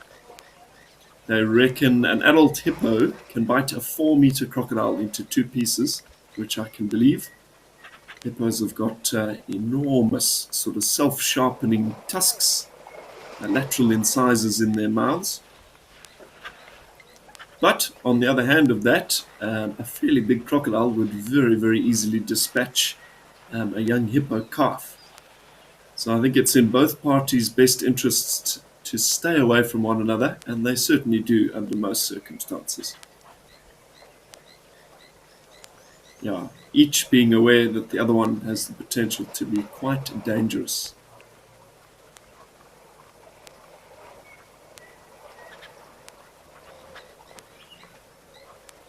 There's actually a wonderful African folk story that says when the gods created everything, they put the crocodile in the water first. And the crocodile negotiated with the gods, got exclusive rights to all of the fish. Happy days. Now the gods created the hippos next, and when the hippo arrived, it also wanted to be put in the water. So the gods kind of went, we've sort of already promised the water and the fish to the crocodile. We wouldn't want you to fight over the resources. So the hippo turned around and said, no problem at all. I'm happy to live with the crocodile. I won't eat any of his fish. And to prove it to you, when I defecate, when I produce dung, I'm going to wriggle my tail around so that you can check my droppings for fish bones. It's a bit of a silly story, but it's quite nice. And hippos do sort of wriggle their tail. It's that time of the year filled with tricks and treats. From the creepers to the crawlies, we're scouting the creatures that keep you up at night. Hang on to your seats as we debunk the myths behind the safari's scariest. Turn out the light and lock your door. There's a spooky safari coming to your home. Come along for some hair-raising fun this Halloween with WildEarth.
So hopefully that keeps it going until the rain actually comes.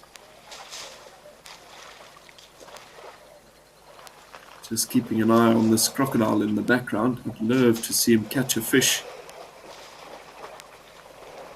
I'm wondering what fish species actually managed to eke out an existence in this waterhole. It's pretty filthy and pretty sort of full of clay, so I would reckon probably things like catfish. We get a vast variety of freshwater fish species in southern Africa, but it's only really the catfish that that can live in very murky water.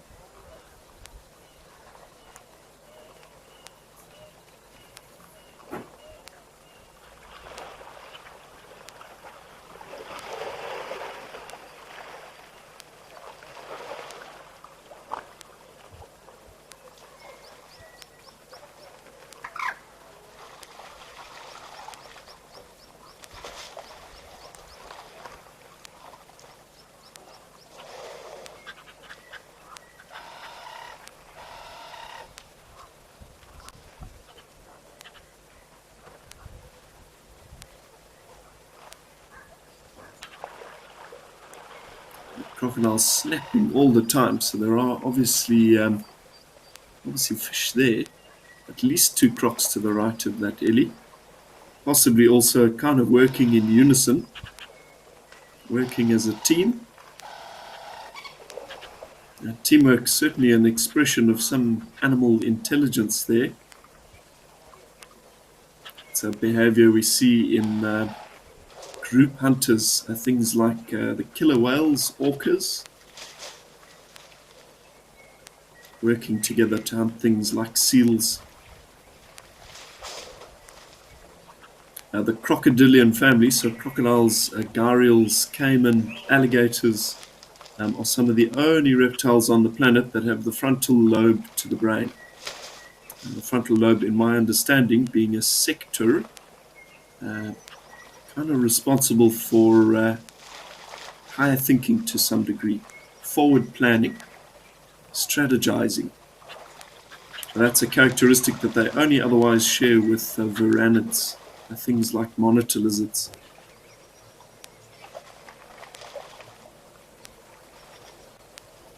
Very, very clever indeed. The rest of kind of the reptile family, tortoises, snakes, that sort of thing, have very primitive brains.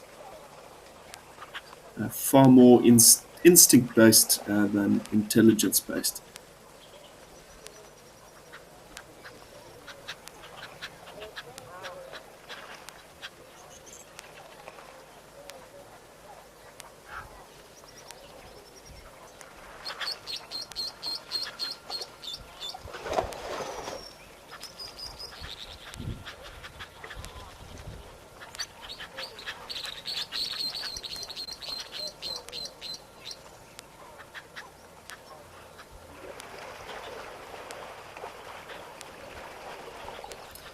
Cobra, they most certainly do. So our savanna elephants have the most incredible sort of amber orange eyes. They really have to be seen to be believed. Deep, soulful eyes. And then you go up to a place like the Congo, right up on the equator, and the ellies up that way have much, much, much lighter eyes. And I wonder if there's not some sort of adaptive sort of reason there for that eye color in terms of living beneath the forest canopy in quite low light. Now that would be my thinking anyway. I've seen quite a bit of variety though, even 1 or 2 ellies in my time in the Sabi Sands with the most gorgeous blue eyes. I reckon though that is just a very rare recessive gene. Pretty outrageous though.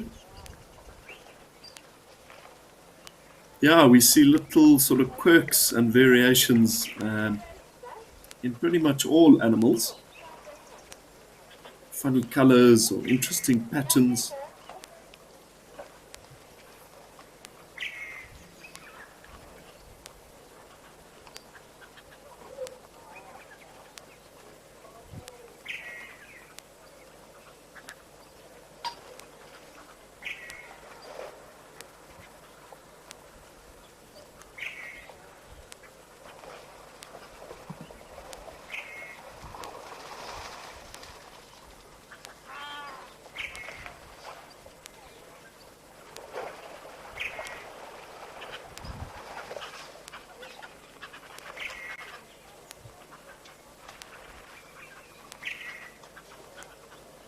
Lots of bird life around. 2 black-winged stilts in the pool, kind of back behind this bull. in front of that other Ellie bull. Looks like maybe a couple of black crakes or possibly even moorhens under that log. Coots, rather. Yeah, there is life all around. It's one of the big pleasures of visiting these waterholes when it is so dry, and we certainly do it when we're out on safari as well. Through the middle of the day, these waterholes can be a hive of activity, when at times the rest of the bush is just hot and quite quiet and not a whole lot going on.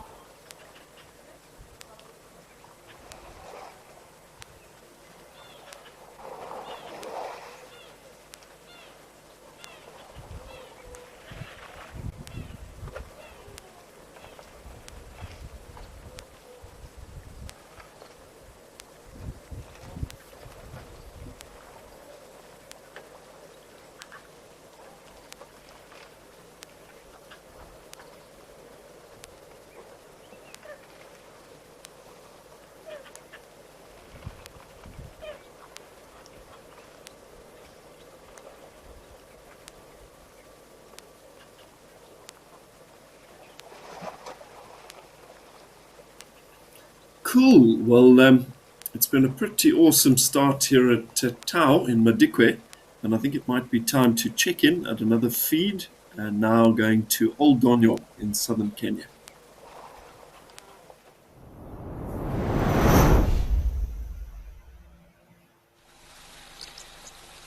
Haha, a spectacular Maasai giraffe, a big bull by the looks of it, and a very impressive elephant bull as well. Goodness me. Yeah, a very big bull Ellie indeed. Not perhaps a tusker, not yet anyway. But he doesn't look like an old guy. He could certainly be heading that way. We know that the vast majority of elephant tusk growth occurs in kind of the final chapter of their lives, probably the last 10 or 15 years. So with this chap having, I'm sure, another decade or two left, those tusks are going to be very big indeed. It is a characteristic of many of the elephants in this region. Some incredible bulls and cows. Yeah, quite possibly it's genetic. It's just a wonderfully sort of rich population in terms of that gene. But I think also you've got to factor in the soils in the area. And historically, much of East Africa was extremely volcanic, and to some degree still is. Millions of years ago, this entire ecosystem was showered in layers of volcanic ash, which enriches a lot of the soils with all sorts of critical elements, amino acids, all sorts of things essential to the development of massive bodies. Now, phosphorus is pretty critical, and as a result it produces some of the best grass in Africa, and that's probably why East Africa is home to that tremendous wildebeest and zebra migration that is sort of so famous in the BBC and Nat Geo documentaries that we've all grown to love. It is a very special part of the world.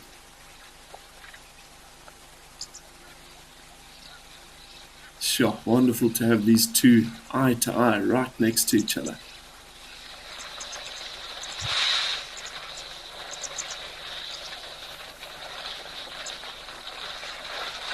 I think we're getting a bit of a perception error here. This giraffe looks much bigger than the elephant. He is on the side of the waterhole closest to us. If he was stood right next to that elephant, you'd see that Ellie's body is pretty significantly larger. Giraffe, of course, much taller.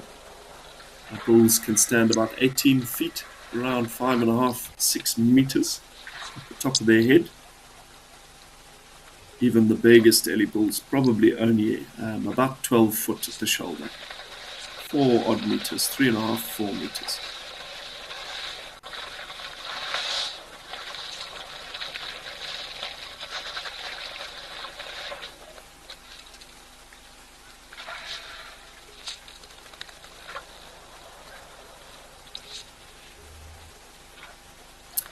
Nina, an easy way to tell what different clouds mean. That is a very, very good question.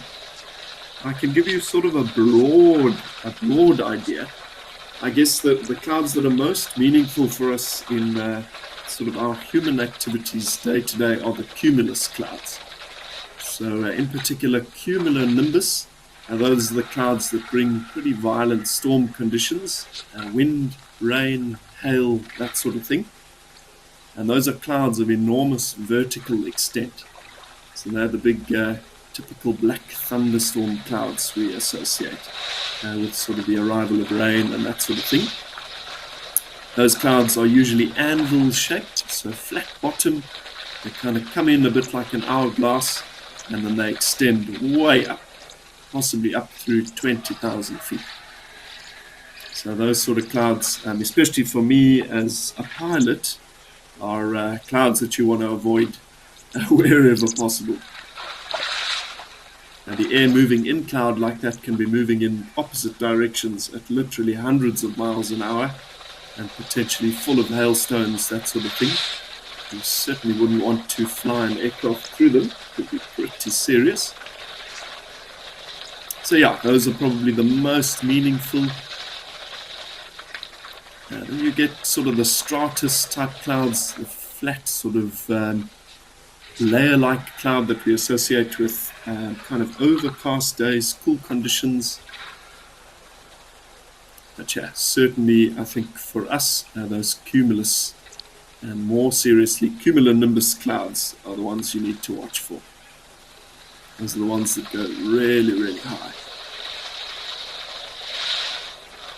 Now, it's interesting, the flat bottom actually indicates the point as you're traveling upwards where the air is actually condensed. So that's the point where the temperature is low enough that water vapor is actually turned to droplets.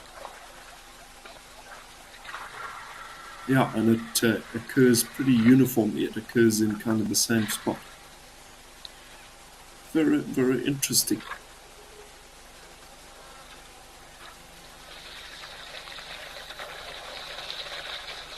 Our big Maasai giraffe bull now seems to be exiting to the left there, heading off in search of some tasty acacia, possibly. But our big Ellie bull there is still filling his tank.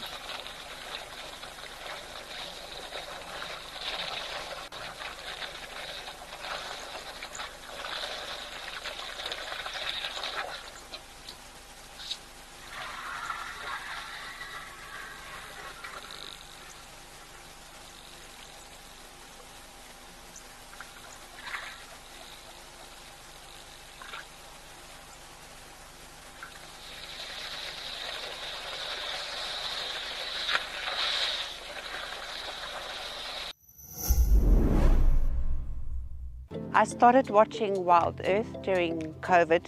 I decided that I wanted to study more, and I saw that Eco Training Pridelands was doing courses, and I decided to do the 8-week online theory course at the end of last year. There's just so much out there to learn and to experience. Sign up for an Eco Training digital course today with the promo code to receive 200 Rand off.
exciting views.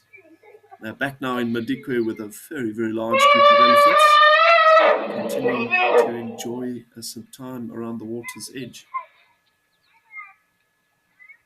I mentioned in an earlier segment here at Madikwe, chatting about elephants and crocodiles, about a series of photographs captured by a guest at a lodge where I was working in the Sabi Sands of an elephant actually lifting a crocodile out of the water after the croc bit it on the tip of its trunk. I've shared that to my Instagram feed. So, yeah, certainly check it out at Liamborough Wildlife. It's pretty unbelievable. But yeah, to my knowledge, no crocs in the water here, which is probably for the best for the crocodiles, because this place seems to get an enormous amount of ellie activity through the day.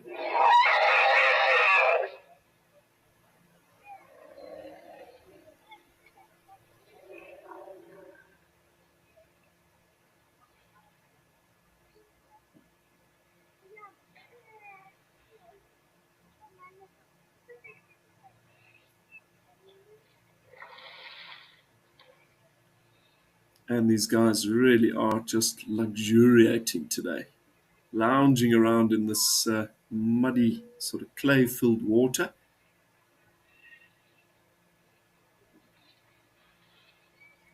For an elephant, it doesn't get much better than that.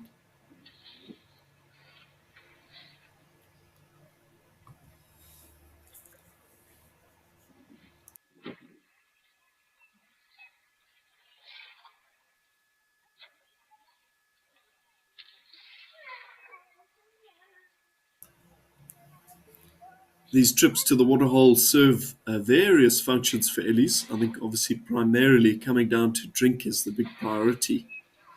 But it's also a wonderful place to be social, a wonderful place to kind of meet other herds, for bulls to meet and check cows for signs of estrus, of coming into heat. And then, of course, there are also all the benefits of coating their admittedly thick but very, very sensitive skins in a layer of moistening protective mud. It must also be quite nice to take a bit of a load off. Carrying around a couple of tons of body mass must make them pretty weary.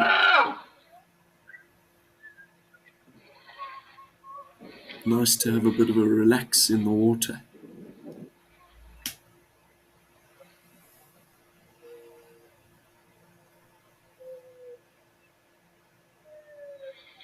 Quite a little chap here as well. That demonstrates quite nicely what a mix of elephant characters are actually here. The ones in the water are big bulls,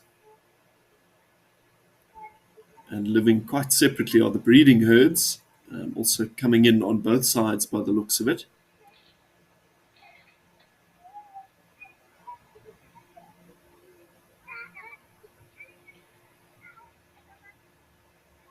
Loads of ellies here.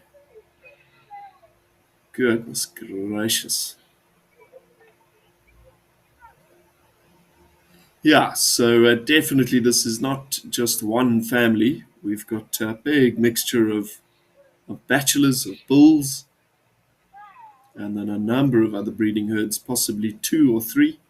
Again, for anybody who doesn't know, a breeding herd is a herd led by an adult female, no permanent male family members. Any bulls that may be present are either there to mate or they kind of haven't hit puberty yet. When they do hit the age of about 14, 15, maybe as late as 18, depending on their temperament, the cows start to push them away. Time for them to head off and do their own thing.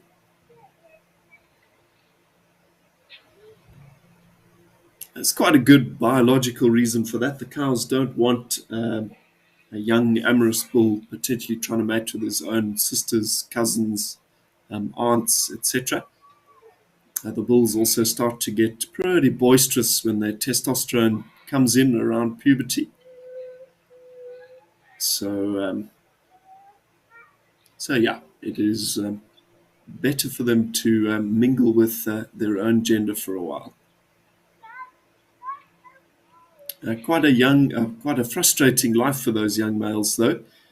The experts reckon that male elephants are probably not of interest to females until they're about 35 years of age.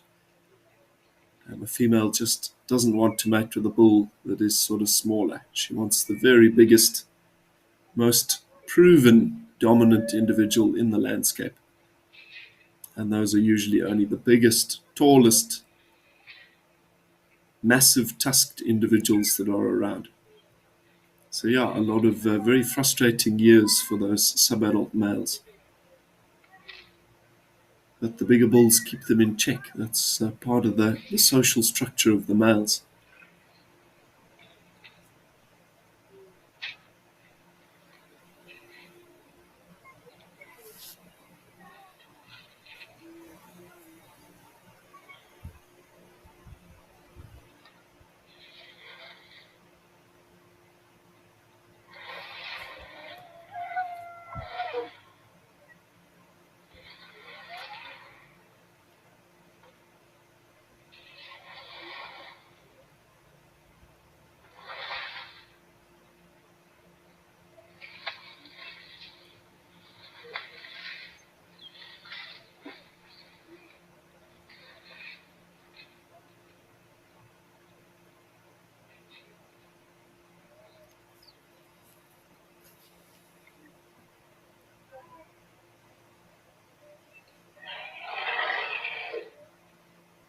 A little bit of tension kind of in the center there. This is the point where the water is actually pumped up out of the ground. So you can see the very largest bull on the scene trying to drive away a bit of a smaller male there. Again, it might look fairly disorganized, but there is a very well-defined hierarchy here, and it is based on size.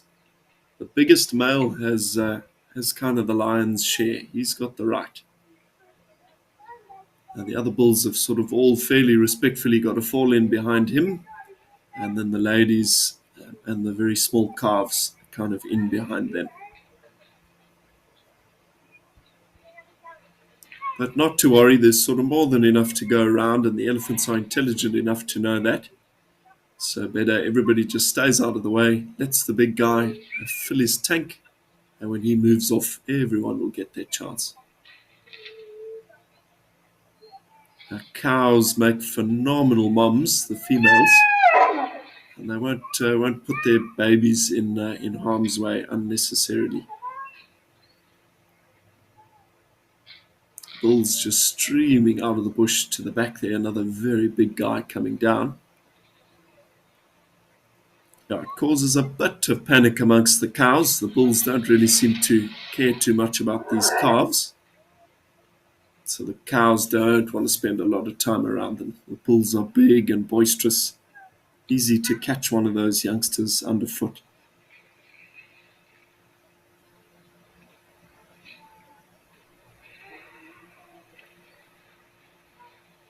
Jeepers, bull on the other side, just pushing his way in here, jabbing that young female in the backside.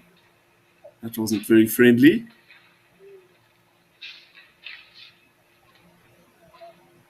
So yeah, I think with a whole lot of testosterone around here today, maybe some of these cows, especially with younger babies, are going to do their best to have a drink and just move out of the way. What a scene, though.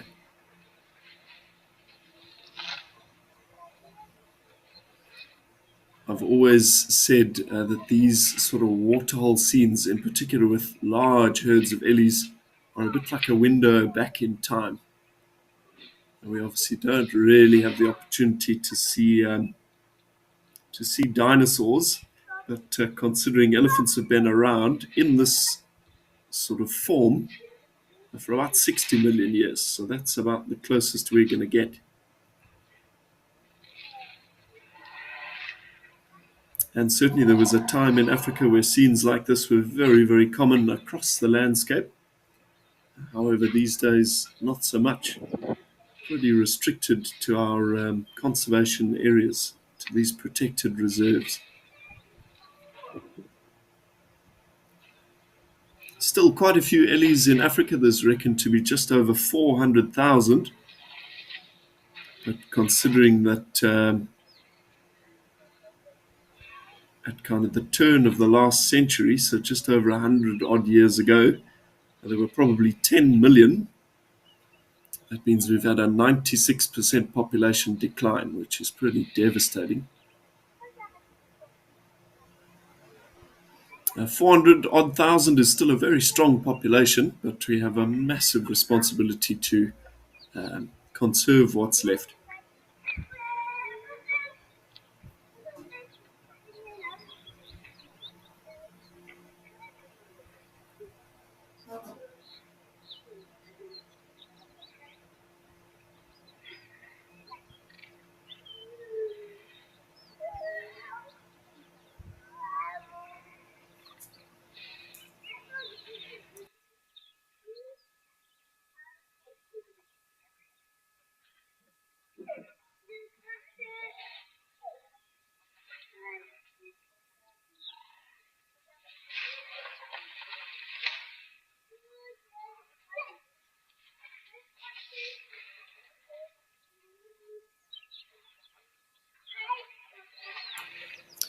Molly, thanks for your comment there. I think a lot of the vocalizations that you have been hearing are due to the fact that that these ellies are sort of all forced to be sort of right close together in this confined circumstance. Again, a bit like a crowded place that you might find humans, a train station, a very busy city street, something like that. It's going to be quite loud. It's going to be chaotic. Also keeping in mind that elephants have the ability to communicate at a range, a frequency range, far below what is audible to human ears. So with these low sort of ultrasonic or infrasonic frequencies that they can operate on, they're chatting all the time. But the vocalizations that we do hear, the rumbles and sort of the big screams, whoa, check these two out. Are sort of the very highest end of elephant chatter. The most extreme. Yeah, there's definitely some conflict here. Those that interaction while I was talking with those two bulls. I wonder if this guy is not in must. He came in here like a bull in a china shop, so to speak. And all of the body language he's demonstrating is quite confrontational. Head up, that sort of forward flick of his trunk to the other bull. Very, very confrontational. It kind of says, "Come at me. I'm ready to be challenged. Fight with me if you want to. I'm the biggest here."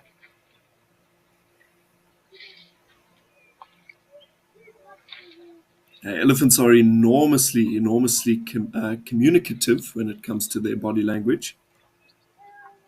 I find them very, very expressive.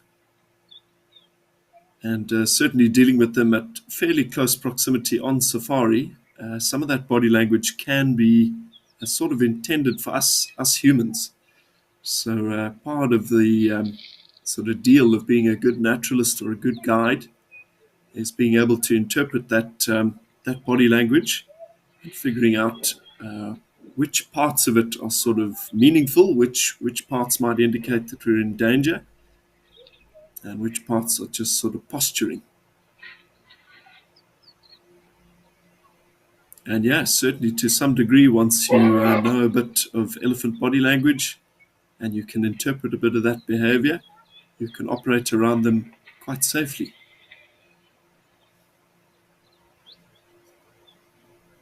But again, always better to kind of err on the side of caution. An elephant is capable of enormous destruction. And they can move, as we've seen, surprisingly quickly as well.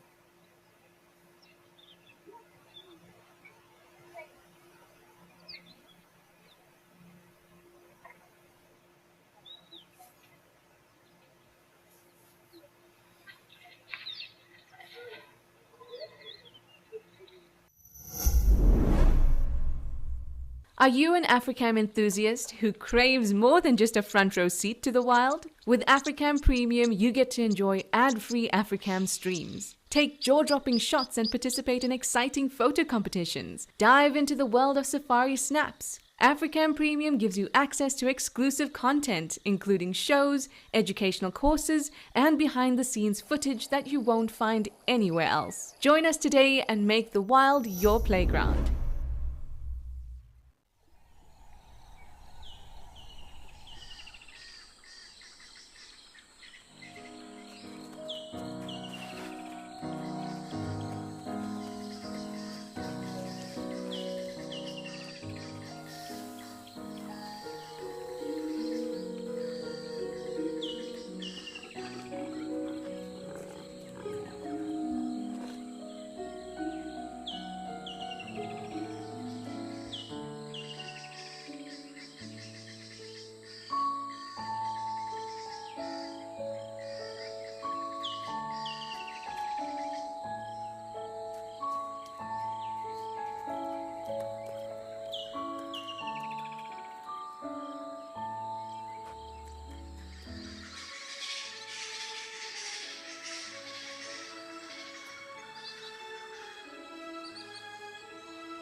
Some wonderful vocalizations coming through there.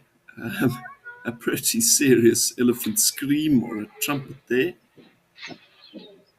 I think that must have been expressed by a younger individual. It's sort of a very clear sign of displeasure.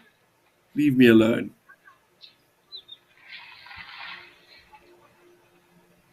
Sure, these ellies just keep coming in. More and more and more. This bull is on the warpath though. Check that body language. Head up, ears out, trying to appear as massive as possible. And those displays are directly intended for the other males. And I suppose indirectly intended for the cows as well. He wants all the ladies to know he is the big boy.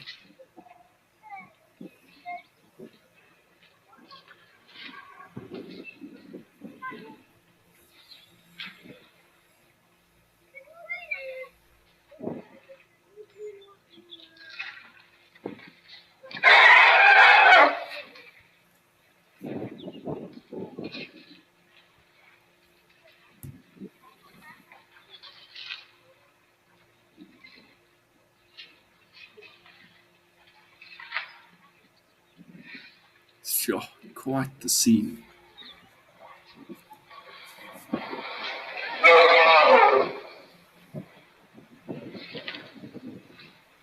Incredible to see how the elephant traffic coming through this area has kind of trampled and eaten up all of the vegetation around this pan. That's very typical of areas where elephant density is quite high. We know that they are certainly pretty destructive beasts. Oh, here's another confrontation. Turning to face that younger bull. This guy is itching for a fight.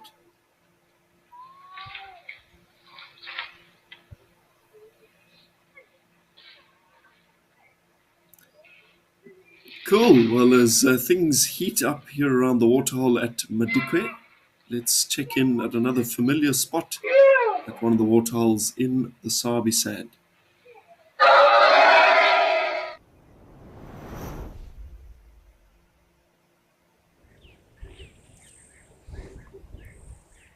Haha. Well, back now to Djuma, a very familiar place indeed. We have more elephants. By the looks of it, a couple of nyala under the tree, sort of far to the left. I think there was a waterbuck on the opposite bank. It's looking so much more lush here at Djuma. Obviously had a fair bit more rain in the last couple of weeks than Madikwe. Yeah, we are moving fairly steadily into our wet season. I believe a fair bit of wet weather forecast for the Lowveld through sort of the early part of next week. Yeah, it is a time of change. And truth be told, change is fairly constant throughout the world, but it's very, very prominent. It's easy to see on the African landscape. Ha, check these cows. Going right into the dam there. I wonder if our hippo is still around. I'm not sure. I haven't been to Djuma in a little while. Most of my WildEarth time has been at Pridelands in recent months.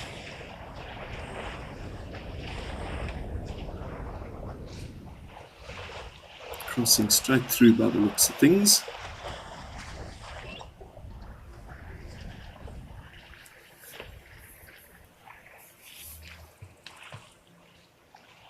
It's interesting, this webcam at Vuyatila Dam was actually the very first waterhole webcam in Africa, so pretty pioneering stuff.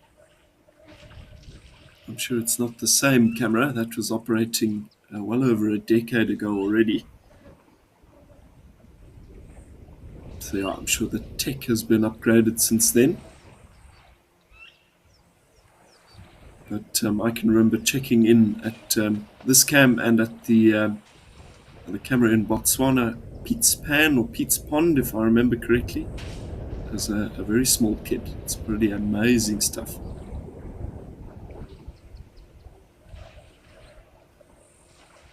At the time, it boggled my mind that I could be looking at wildlife in real time, almost on the other side of the country or much further into the continent. It's a pretty awesome thing.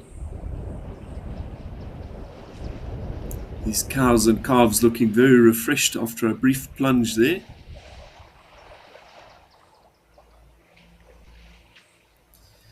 Rory, an excellent question, and thank you very much for taking the time to send that through. As a kid, I was born and grew up in Zimbabwe, so the country to the north of South Africa. And my family had a houseboat on Lake Kariba, way up in the north of Zim. So we used to take our sort of school holidays on the houseboat, pretty awesome, cruising around, looking at all manner of big five species, among others, along the water's edge. Now, there are points in that dam which are like sort of 30, 40 kilometers from land, and I've seen elephants in that water. Over 100 meters deep in some points, many, many miles from a place where they'll be able to stand, and ellies quite happily go in. And they are, after all, phenomenal swimmers, not just bathers. They're very gassy stomach, providing an amount of buoyancy, keeps them up at the surface. And even if the water gets choppy, as it does at Kariba, it gets pretty big waves, sort of 3-4 foot high with the wind. An elephant can just raise its trunk up out of the chop, and it's got a very effective snorkel.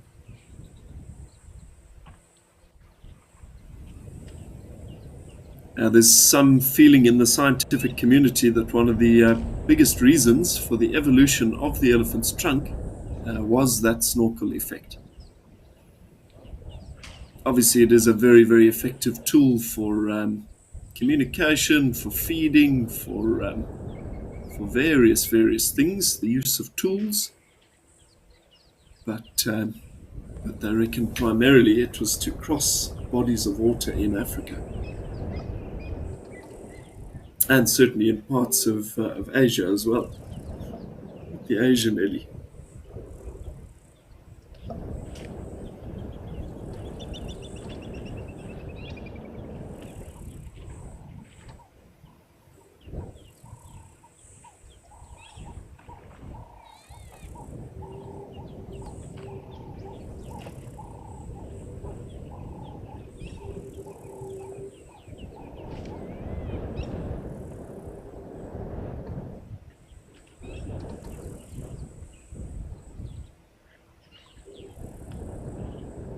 Another very peaceful scene. No big muscle that we can see. So the cows and calves looking much more relaxed around the water's edge, taking their time, having a drink, having a splash, rubbing their bodies on those logs and dead trees. It is a much more peaceful looking day.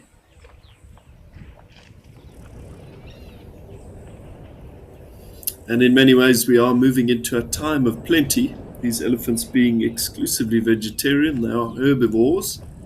The fact that the bush is thickening up and there is a lot more vegetation available means very good things. Lower stress levels.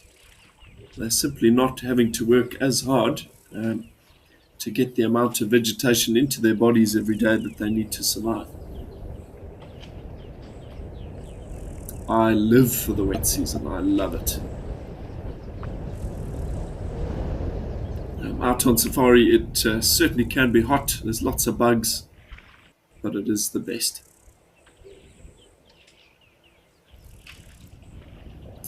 Bush Barbie. I think trees like the Tambuti would be fairly pointless for ellies to debark. The Tambuti being highly toxic. It's only eaten by a few species of animals. Things like the giraffe, things like porcupine, black rhino seem to enjoy it. But certainly, to my knowledge, for elephants, it's severely toxic. So yeah, as a result, you don't really see them debarking those Tambutis. But they absolutely love the bark of things like the baobab, that iconic African tree with the enormous fat trunk.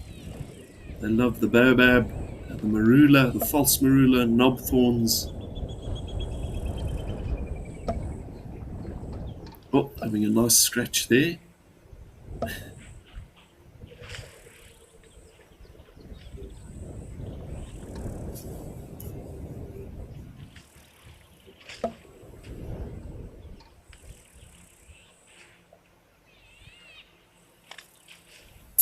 But yeah, the behavior of actually stripping bark off of trees is quite labor intensive. So I don't think an ellie would do it for no reason at all.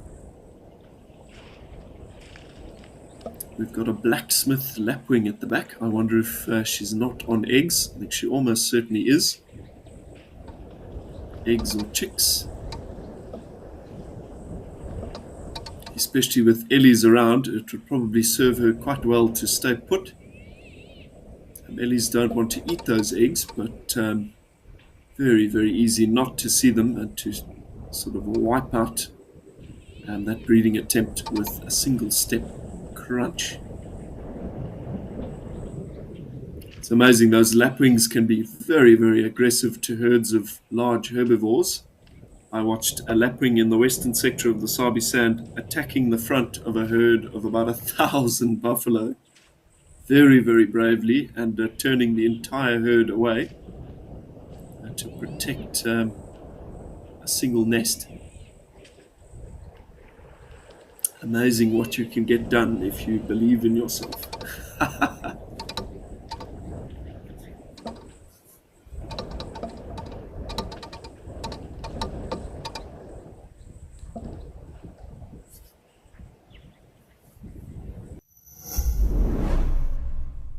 Are you in search of a unique, unforgettable adventure in the wild? Imagine living with the animals you see on TV while getting an inside look at how a live safari TV show operates.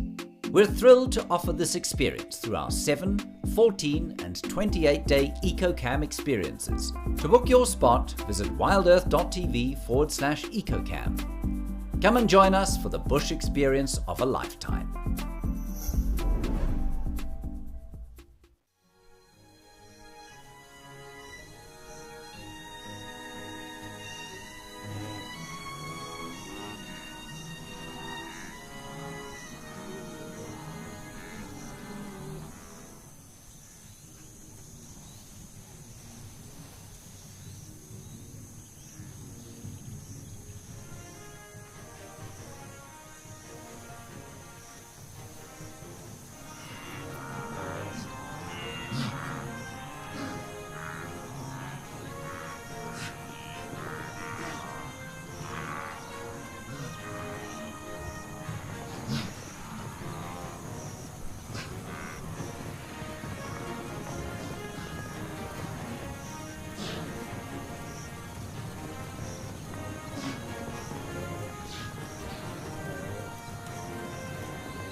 Some wonderful, playful behavior from these cows in the water, giving each other very cheeky body language, turning, dipping, splashing.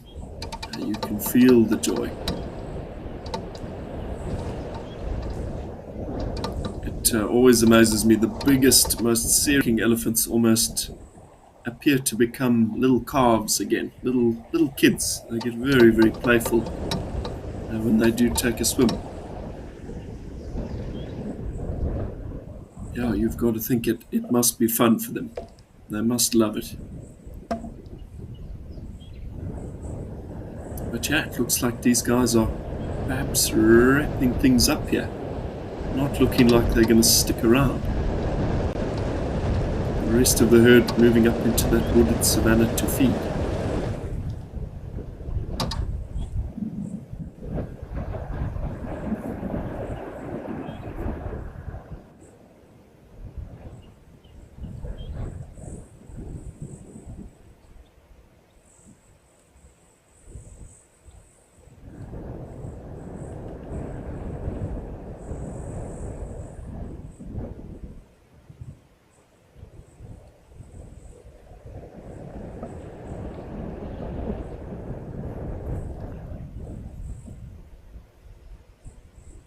Yeah, a lot of these large fruited bush willows, russet bush willows, red bush willows, buffalo thorns, just bursting into sort of new green canopies of leaves.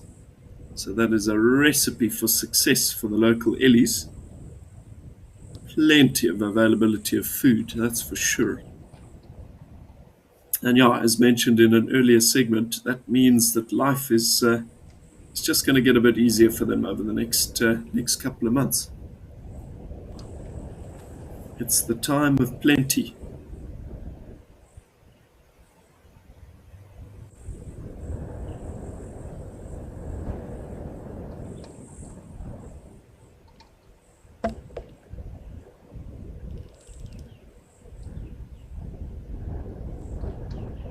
Alrighty, now that these Ellies have finished up with their drink here at Djuma, I think let's head back over to Tau and see what's happening there.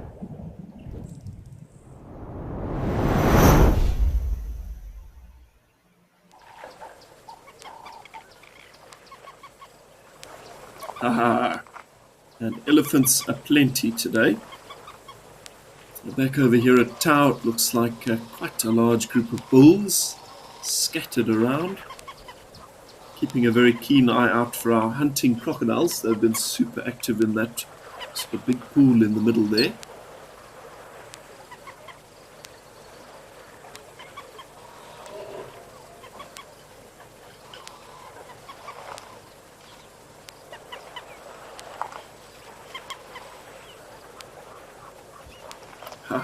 Just as predicted, there's a crocodile spine there. Just that scaly back and tail sort of slipping through the water. I think there are 4 or 5 crocs here.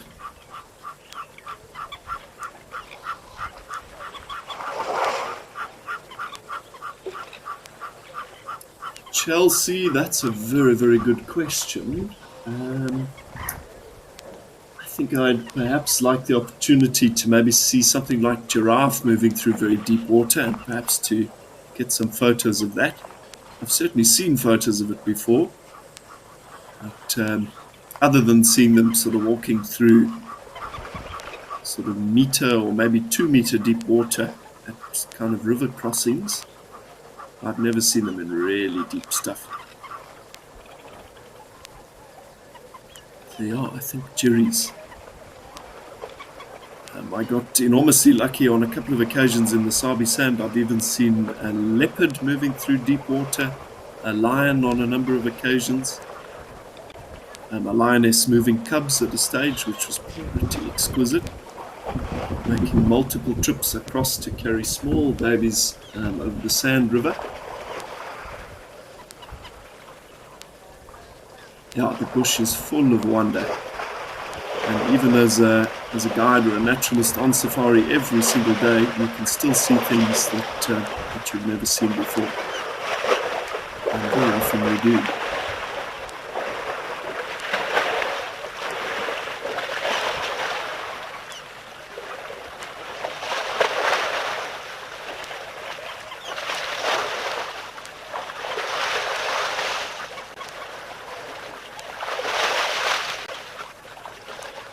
That spoonbill having quite a bit of success in kind of the lower half of the frame there. Again, that spoon-shaped bill is extremely, extremely sensitive. It's almost certainly got far more nerve endings in it than you have in your fingertips. So as he sort of skims it through that muddy, shallow water there, he's disturbing things like platanas, African clawed frogs, little crustaceans, little shellfish, little freshwater mussels. He's happily snapping them up as he feels them.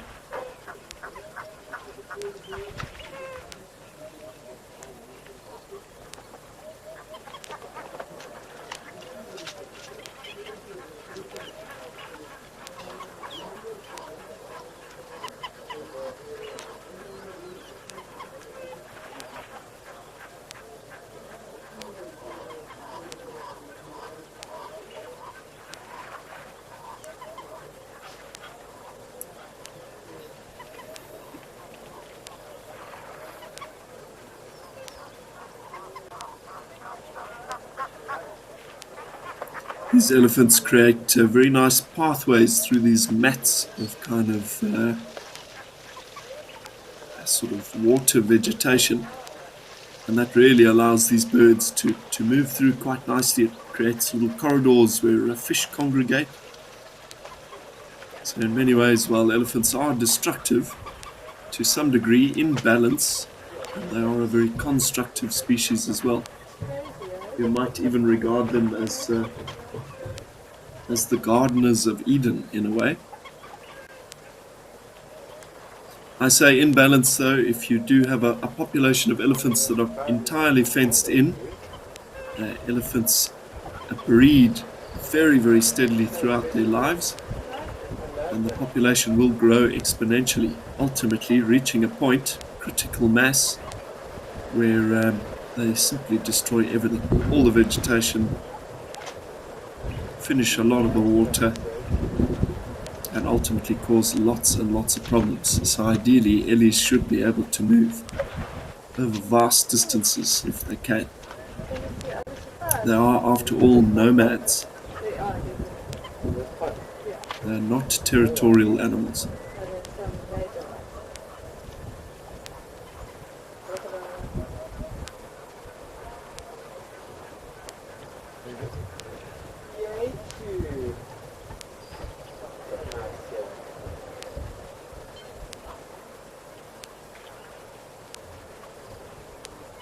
That grey heron is almost certainly locked onto something. He's standing kind of stock still there.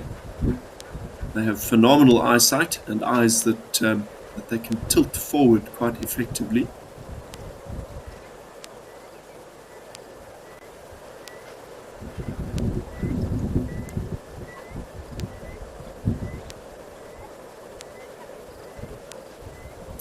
Cool. Well, speaking of ellies, time now, I think, to check in at KwaMaritane, where some more elephant activity is occurring.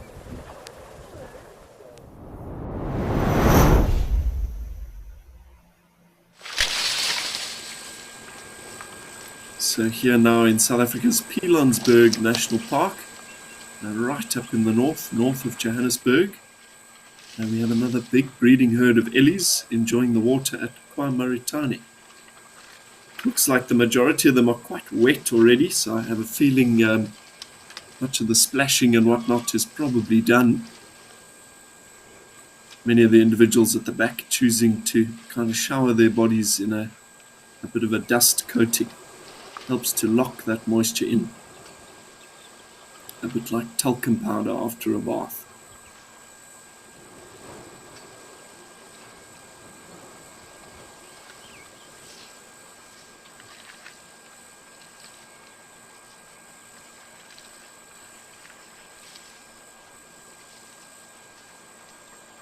Wonderful to be visiting quite a diverse array of landscapes in the program this afternoon.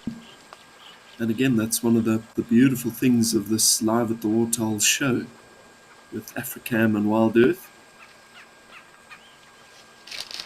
Variety is the spice of life, after all. And yeah, in a variety of environments, you're going to get a good variety of animals. Though the majority seems in favor of the elephant a lot of the time. Check that out. That youngster standing on his mate's back there. Some early establishment of dominance behavior, I'm sure. Play forms a pretty vital part of the development of a young elephant. Helps to coordinate them, keep them fit, keep them healthy.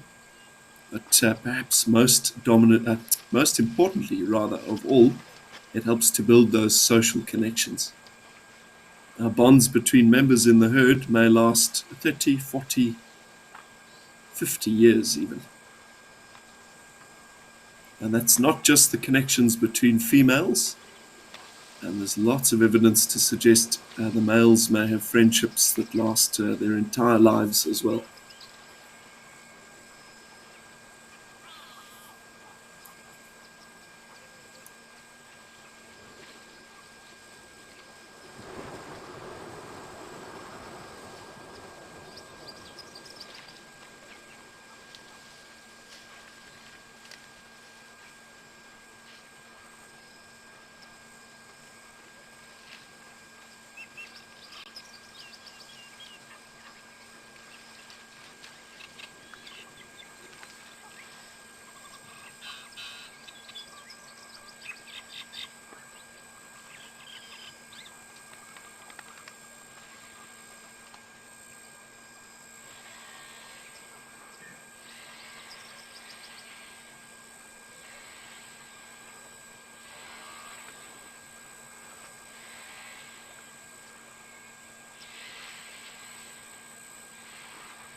Alrighty, perhaps let's head over now to the Sabi Sands, see what's happening there.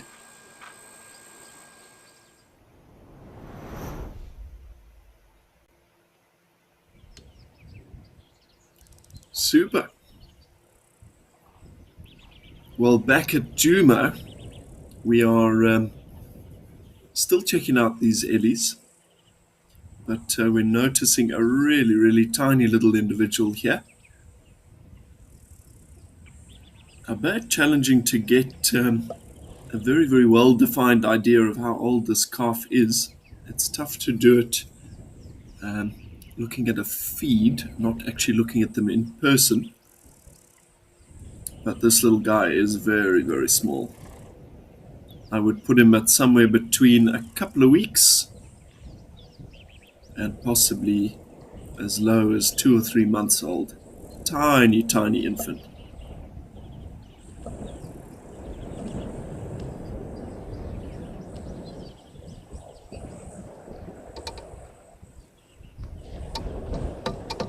A good indicator when looking at very, very newborn elephant calves, and this is a good indicator that they're in the bracket of about 2 weeks of age, is looking at the top of both of their ears.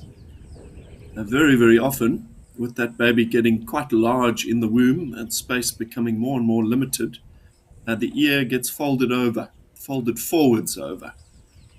So I'm not seeing any crease in the ears of this little Ellie, so that puts him for me at slightly more than 2 weeks, somewhere between 2 weeks and a couple of months.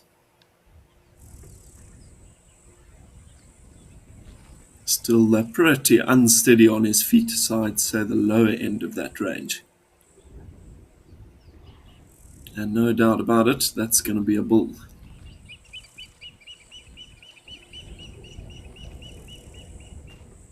That cow is actually still trailing some afterbirth there. That's amazing.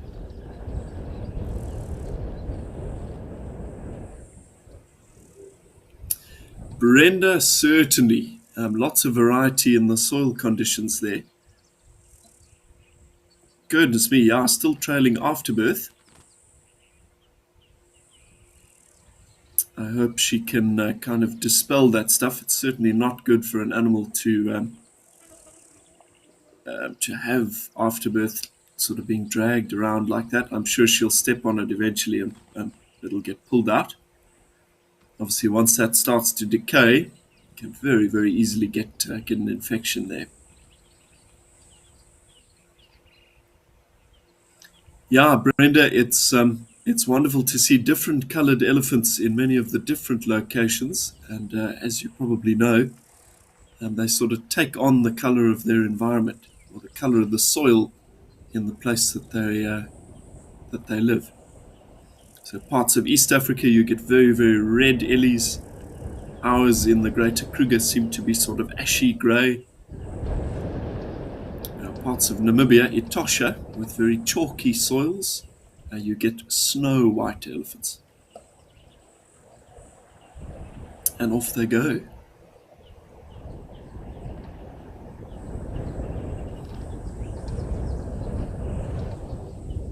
Always amazes me how the largest animal on land in the world can just vanish behind a couple of bushes. They are remarkably stealthy, and that dark skin helps them blend in very, very well.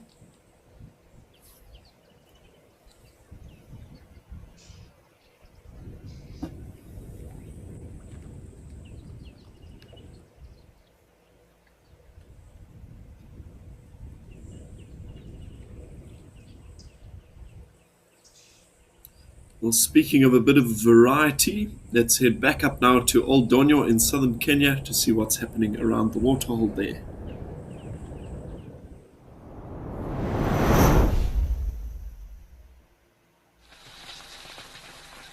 Oh, big group of Maasai giraffe running off there, followed by a Burchell zebra. Let's see, I wonder what caused them all to bolt away like that. Maybe we'll find out in another minute or two. Could always possibly be something like a predator nearby. Could even just be a very big elephant bull coming down. Sometimes it's even just the wind.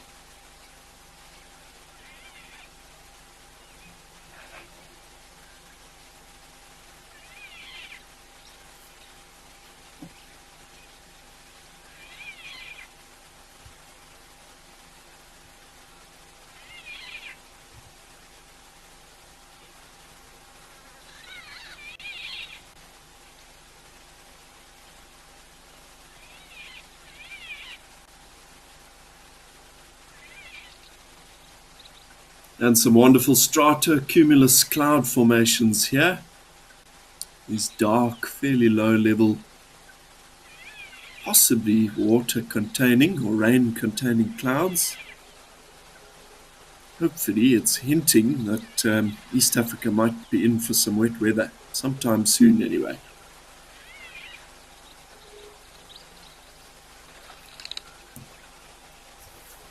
A lot of the moisture that feeds this region of East Africa is coming off of the very warm Indian Ocean, further east of Kenya. Yeah, it'll be blown in, it'll kind of ride up against parts of the Great Rift, forcing the water to kind of cool, forcing the air to condense those water droplets, and rain is formed. Bit of necking going on between those two bulls at the back. It looks like many of these cows starting to come back in now. Whatever it was, I think it was a false alarm. And many of the herbivore species are very, very jumpy, and for good reason, around the water's edge.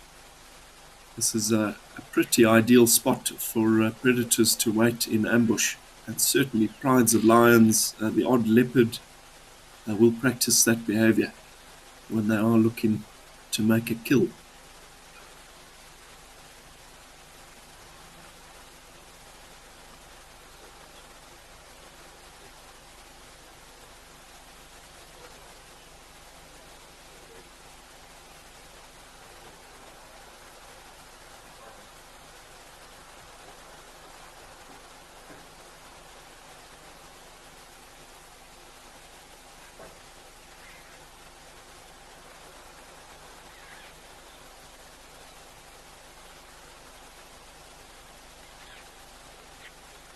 Tino, that's an interesting question. My initial response is no. So those trees naturally grow that umbrella-shaped canopy. They are, after all, the umbrella thorn acacia. But it's kind of triggered a line of thought for me. I'm wondering if they haven't, kind of in a much longer term sense, been browsed into this shape by giraffe, and they've kind of evolved this canopy shape. Yeah, it's one of those things that I just can't answer with 100% certainty.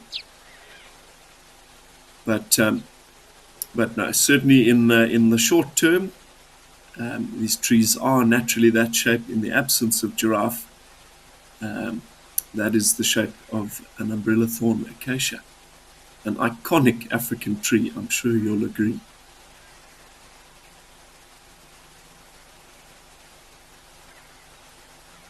And they cast the most wonderful, dense pocket of shade through the height of the day, with the sun sort of at its highest point in the sky. Perfect place to catch a few Z's.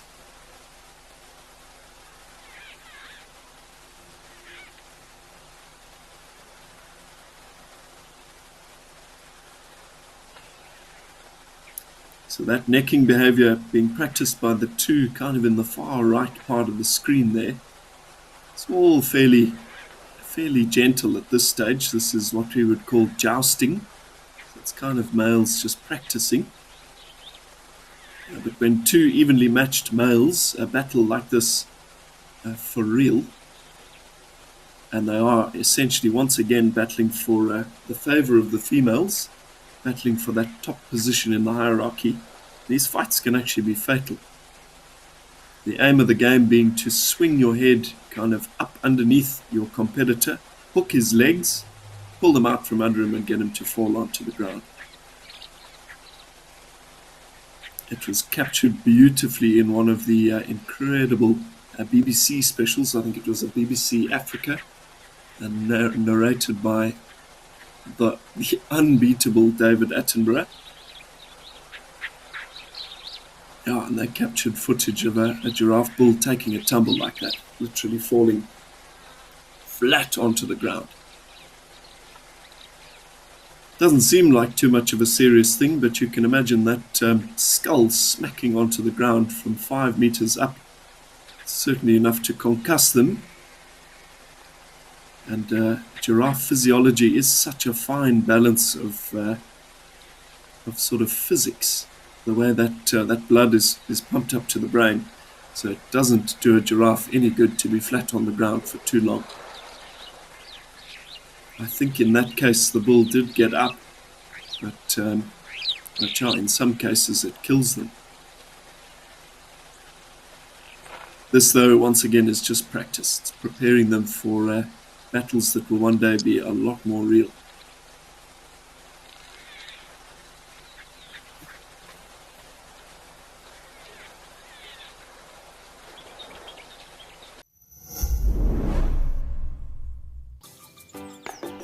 Wild babies, little bits of heaven sent down to earth to stumble and tumble their way into our hearts. Join us as we celebrate and find as many wild babies as we can on Safari Live. Vote for who you think is the most adorable. Prepare your hearts for a cuteness overload. WildEarth, it's in your nature.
These two jousting bulls are certainly giving each other a good go, though. A few of those swats cleared all those oxpeckers resting on their bodies. Yeah, they would probably not be the safest perch to sit on today.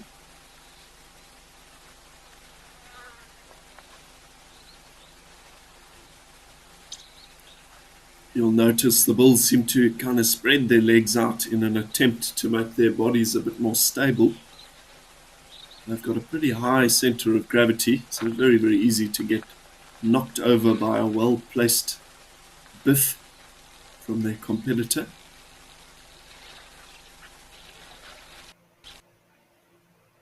Yeah, and this is all conditioning them for fights that could potentially be fatal. So best they get their practice in. Alrighty, we seem to have lost old Donyo there again. But not to worry, back to Madikwe, where things are still looking very, very busy around the Jamala Waterhole. Big herd of plains zebra coming in. And of course, dozens of elephant.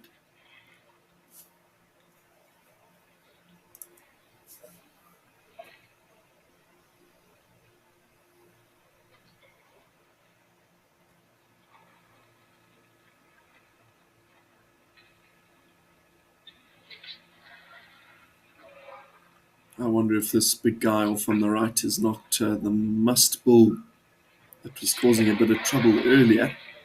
Certainly giving musty body language. The way he's holding his head, his shoulders. Pretty confrontational, but we shall see.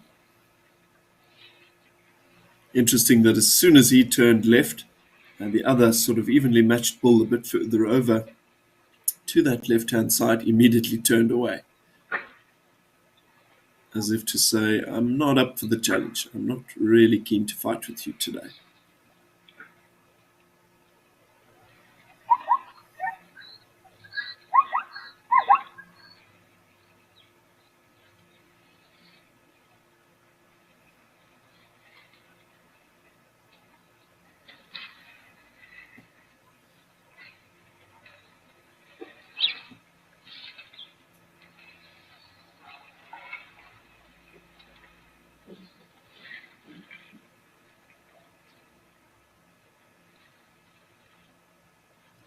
I wouldn't think this would be very nice water for the zebra to drink. The ellies have done a very, very good job of stirring it all up.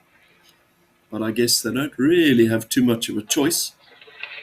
The good fresh stuff is kind of coming up out of the ground where these ellies are all congregated over on our side. But there's no way the zebra will get the chance to come and have a sip there. Not until all the ellies move away. So I guess beggars can't be choosers. They'll take what they can get.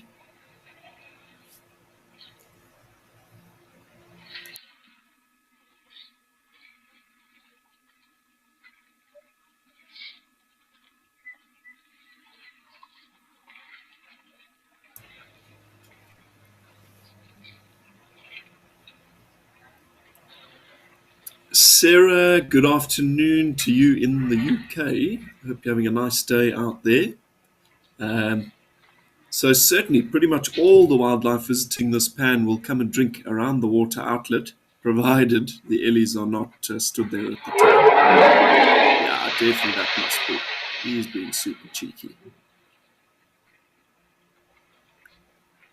Causing lots of tension.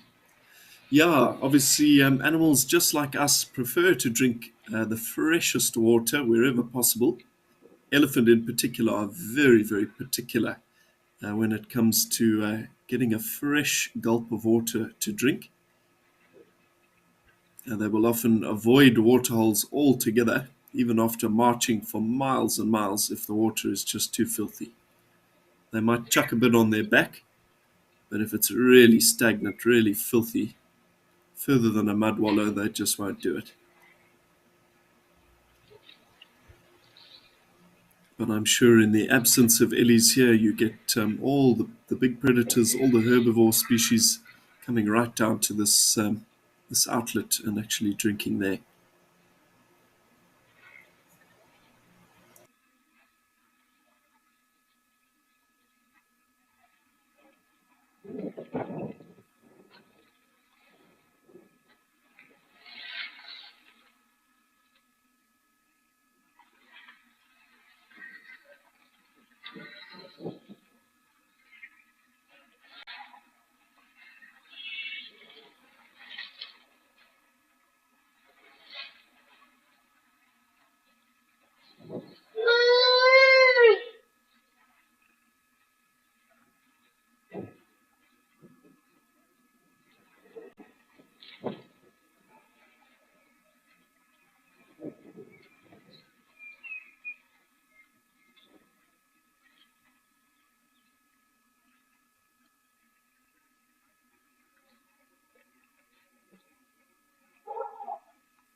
I would say quite a bit more of a pecking order has kind of been achieved here. With the initial arrival of the bull that is sort of closest to our screen. It was a bit of chaos. There were cows running around all over the place, other bulls trying to get out of the way. Everything seems to have calmed down. I think the other Ellies have kind of let him know he is the boss. They've accepted that he's going to take the lion's share, as is his right, being the very biggest. And now everything is quite orderly.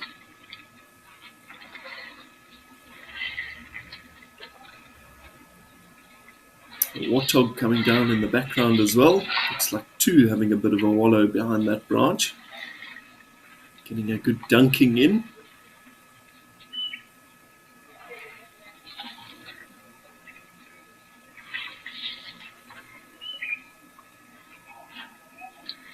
Cool, well I think things may have stabilized a little bit more at Old Donyo, so let's check back over there. Something quite interesting happening at the Waterhole.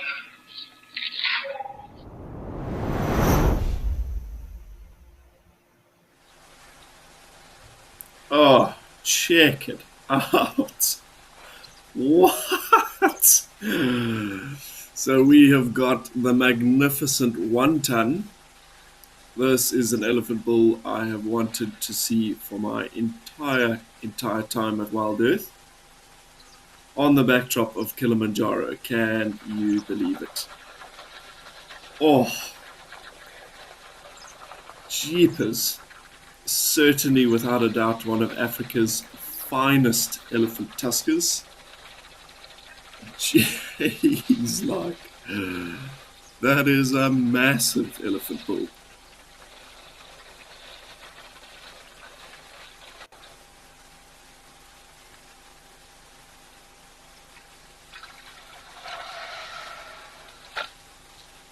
So again, without a doubt, one of the very biggest elephant bulls on the entire continent.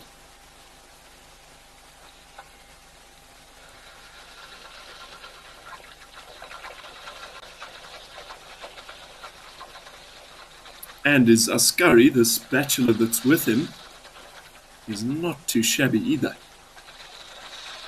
A very, very large one-tusked bull as a bit of a backup. Jeepers, this guy is iconic. I've seen him depicted in a couple of documentaries and from a few of the bigger wildlife photographers, James Lewin and such. Oh, he's a beauty. A true tusker. Super tusker even.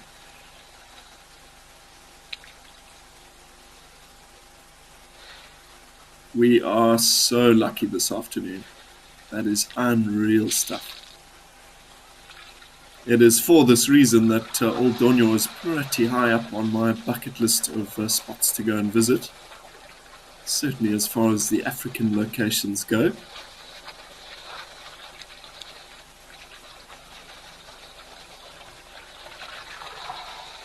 I have a very, very soft spot for Africa's tuskers. We're very privileged recently to spend a number of hours on a few separate drives with the immense Ezulwini bull around the Pridelands area with WildEarth. There is just something otherworldly about spending time in very close proximity to a big tusker. Oh. Actually takes my breath away a bit. That is a big elephant. The closest we're going to get to a living mammoth.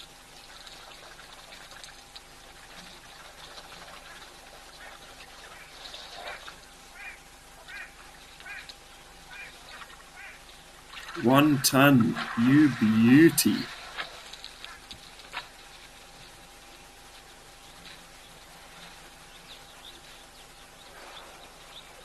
Patisse, I'm happy you're finding this as absolutely jaw-dropping as I am.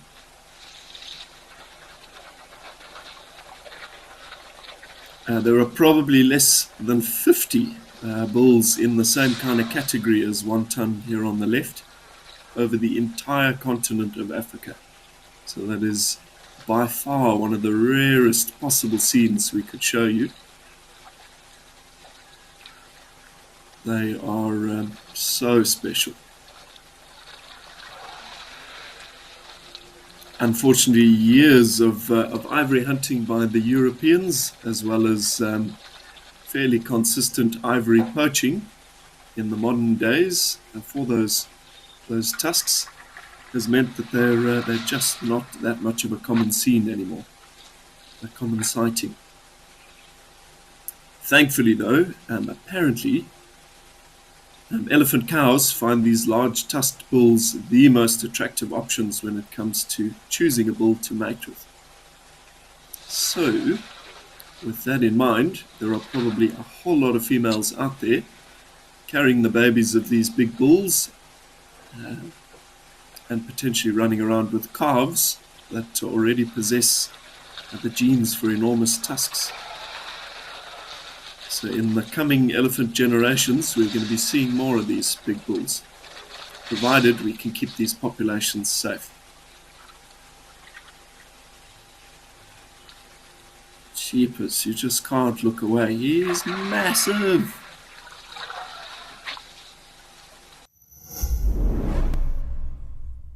This immersive program will give you an in-depth understanding of the African bush in as little as 7 days. You'll be guided by expert trainers who will lead you through the various ecosystems of Africa and teach you essential bush skills. Join Eco Training's 7 or 14-day EcoQuest course and you will receive 500 Rand off whether you sign up locally or internationally using this promo code. Further your journey as a true bush enthusiast today.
Been carved into a trinket that is now for sale. It was once growing out of the face of an elephant, and that in order to harvest it, it had to be hacked out of that elephant's face with an axe. It's possibly a less desirable trinket to have. If the buying stops, the killing can too. So if you want to do your bit for elephant conservation in Africa, if in your travels you ever come across any ivory bits for sale, just please do not buy them.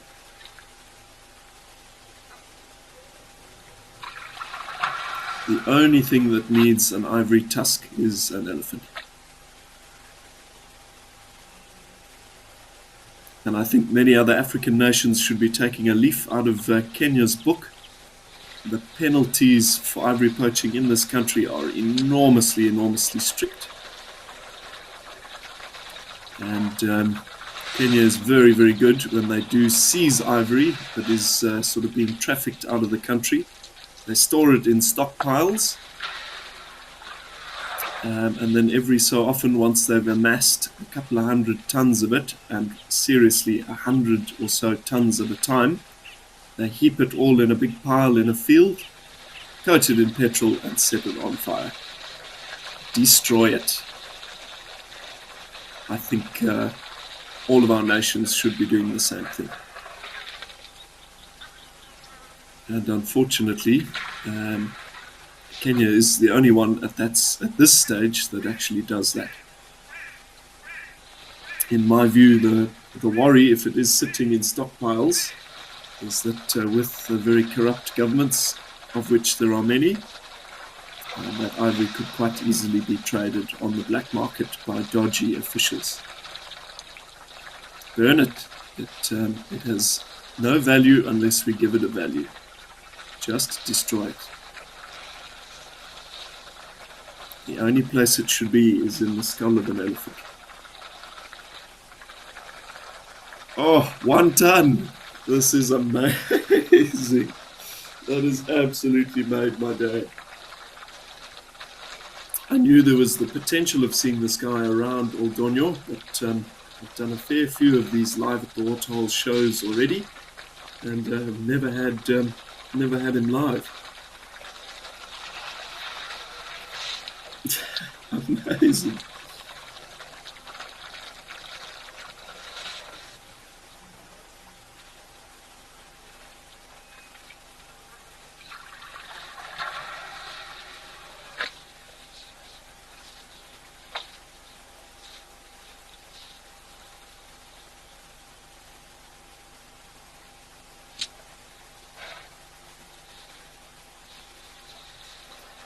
You've got to think that at some stage these tusks might actually become quite cumbersome.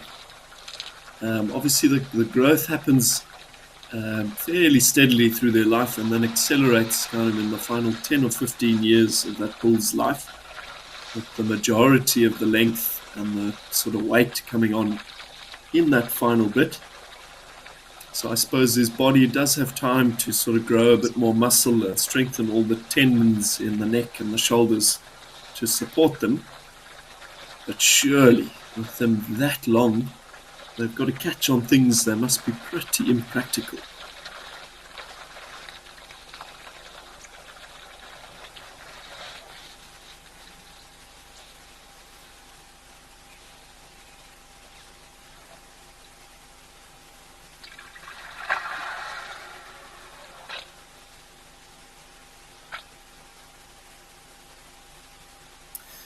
So Simba, thanks very much for your question. It's just been sent through to me via text. You've asked, how can scientists determine the age of an African elephant by analyzing its tusks, and what valuable information can be derived from such research? Simba, to my knowledge, you can't get a lot of information about an elephant's age from its tusks. You couldn't say, cut it open and count rings like you were trying to age a tree or something like that. But certainly looking at a bull with tusks all the way to the ground, we can presume that that bull is in the final chapter of his life. So I think the understanding would be possibly quite broad.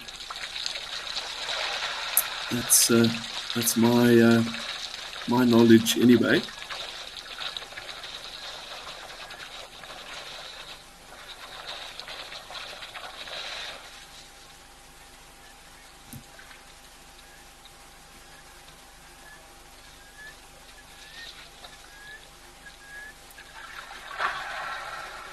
Marilyn, thanks very much for your question as well. 1 ton is under the surveillance of an incredible team of conservationists in this area. A vast team of rangers on the ground. They've got a very well-known air wing with helicopters and anti-poaching aeroplanes. So he's in a very, very safe place. He's well protected. but still, as ever, there's sort of always risk. So yeah, we've got to be doing our bit on the outside of these reserves to prevent the trade in that ivory. If there isn't a demand for it, people won't be breaking into Africa's protected places to try and take it.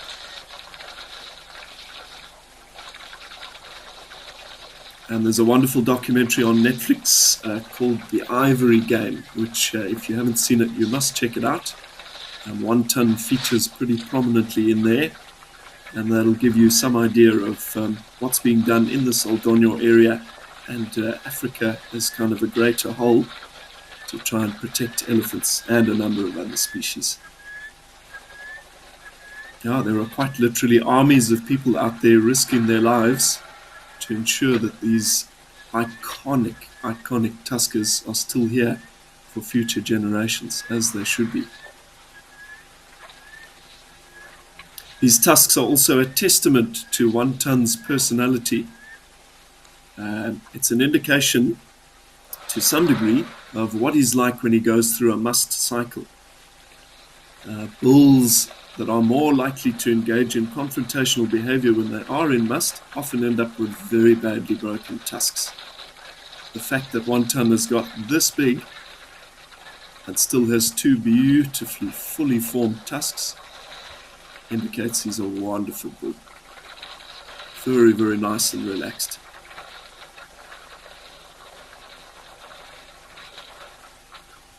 And hopefully that means he's spending a lot of time around the breeding herds as well. Doing a lot of breeding, hopefully leaving behind plenty of those very valuable genes.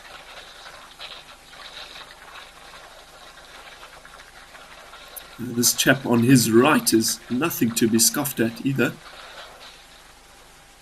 He's also got a very big tusk. He's much younger.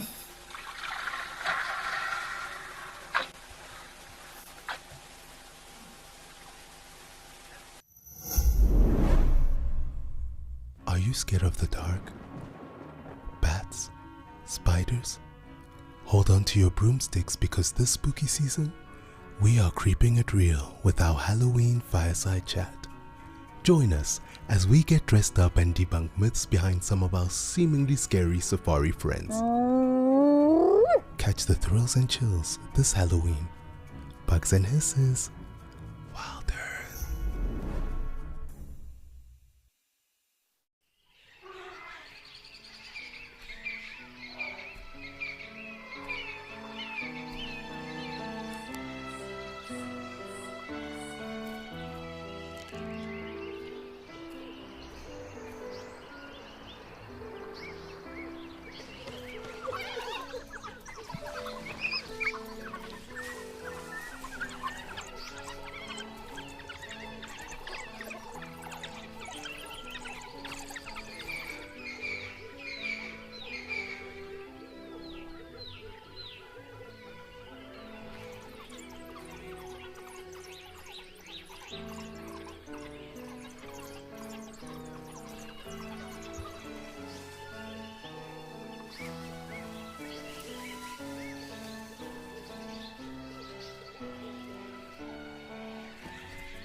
Lenny, thanks very much for your question. So 1 ton is protected by the Big Life Foundation. They reckon he's probably in the vicinity of about 50 years of age, which indicates that he is in that final chapter. Male elephants possibly living potentially into their 60s, but far more regularly into their very late 50s. Once again, I mentioned it in sort of an earlier segment. Elephant bulls do the vast majority of their tusk growth in the final 10 or 15 years of their lives. And we've certainly seen that with the Ezulwini bull that we view quite regularly with WildEarth in Pridelands. I took a photograph of him in 2013. He was pretty big back then, but his tusks have almost doubled in length and volume in the last 10 years. So very much the case. The older they are, the faster those tusks grow. The Big Life Foundation doing some phenomenal work to protect not only the elephants, but the greater landscape in this spectacular part of the world. Umbrella conservation is quite a nice concept. You protect everything that occurs under the umbrella, everything in the area, not just the big stuff. Essentially, it is a fine functioning ecosystem. We need all elements, not just the iconic ellies and rhinos. Giraffe trying to sneak in here for a drink. These bulls look pretty relaxed. I think they'd let him. But again, giraffe quite nervous around the water's edge, quite flighty.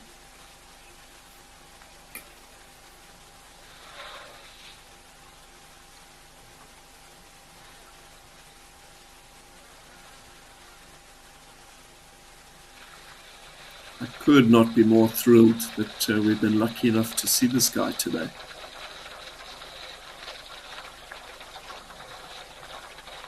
The only thing that would make that better is to see him in person, something I'm hoping that many of us will be able to do.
A wonderful close-up view of those tusks there. You can see them quite dirty, quite stained by life chucking mud onto their bodies. There's also an amount of staining on that ivory from the tannin in many of the trees and plants that they feed on. But yeah, a good shower of rain, and they start to look nice and clean again.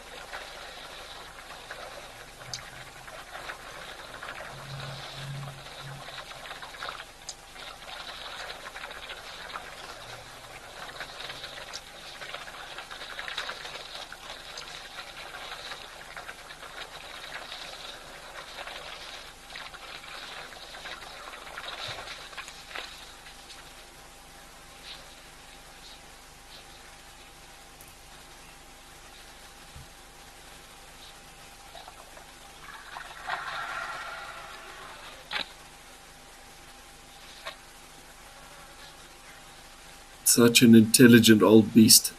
I I heard a story told that this guy has actually been viewed attempting to hide his tusks from sort of visitors to the environment. That obviously suggests that there's enough awareness in that large brain of the fact that there are people out there that could hurt him and potentially try and take those tusks away. Aren't they incredible? Now, there are depths to African elephants that the science we have, even though we are in the year 2023, things are taking off at an amazing speed. But there are many things that science just can't tell us at this stage about ellies. About what their minds are capable of, what's going on in that enormous, enormous brain.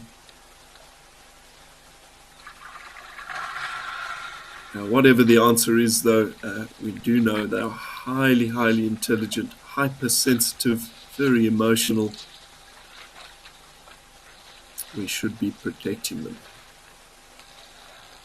And the scene just gets better and better. Kilimanjaro in the background, those flat-topped acacia trees, giraffes and wonton. Goodness me.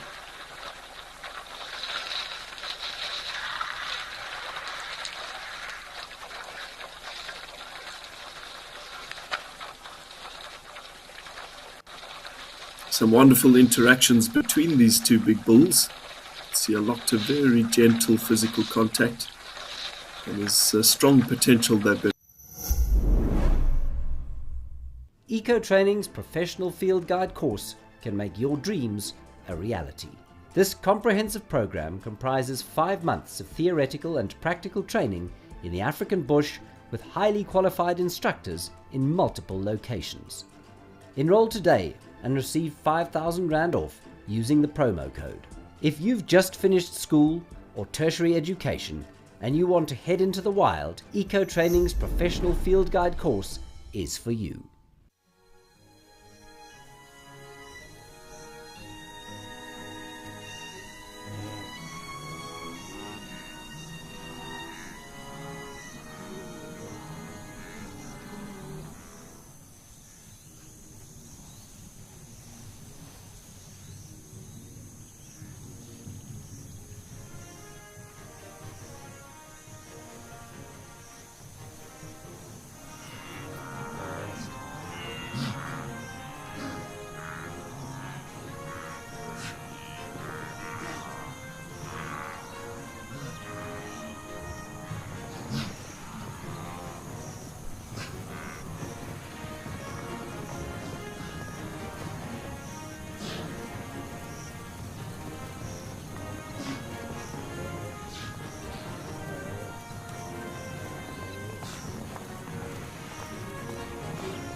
There are many people in commercial hunting operations that would tell you that a bull like wonton is the one that commercial hunting should be targeting because he is of no value to the environment anymore. He is not a contributing member of elephant societies, not mating. My answer to that is what an absolute load of nonsense. Wonton is one of the most important members of the elephant society in this area. And truly every big bull that is in his position, in his environment, is a critical member. We need those big bulls so that that knowledge can be passed down. Now, it's pretty bizarre. I find it pretty bizarre that anybody out there can't see that.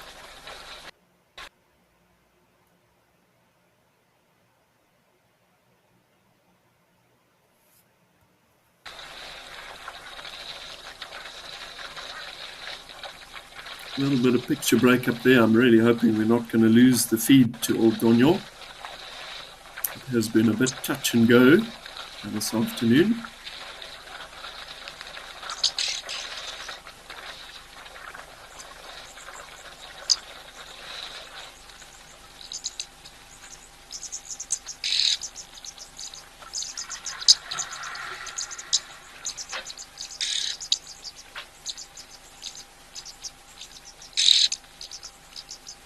And I think in about 5 minutes we're going to be wrapping up the program for the afternoon. Talk about finishing with a bang. My goodness. That is a proper buzz for me. Super exciting stuff. What an immense privilege to be viewing this guy totally undisturbed in the place he belongs. My first ever view of Wonton, hopefully not the last.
Those tremendous tusks growing out of Wonton's upper jaw there are teeth. So essentially an elephant has only got 4 teeth in its mouth, 4 tremendous molars, plus these 2 large tusks, which are not necessarily present in all elephants. Some ellies don't grow tusks at all, and that's just genetics. But Wonton will go through a set of molar teeth about every 10 years. So he'll go through 6 odd sets in his life, leading to a lifespan roughly 55 to about 65 years, give or take. But yeah, once again, they are just teeth. Bizarre that so much blood has been spilled in Africa over a pair of silly teeth. I think they are much nicer to see being carried around in the head of Wonton.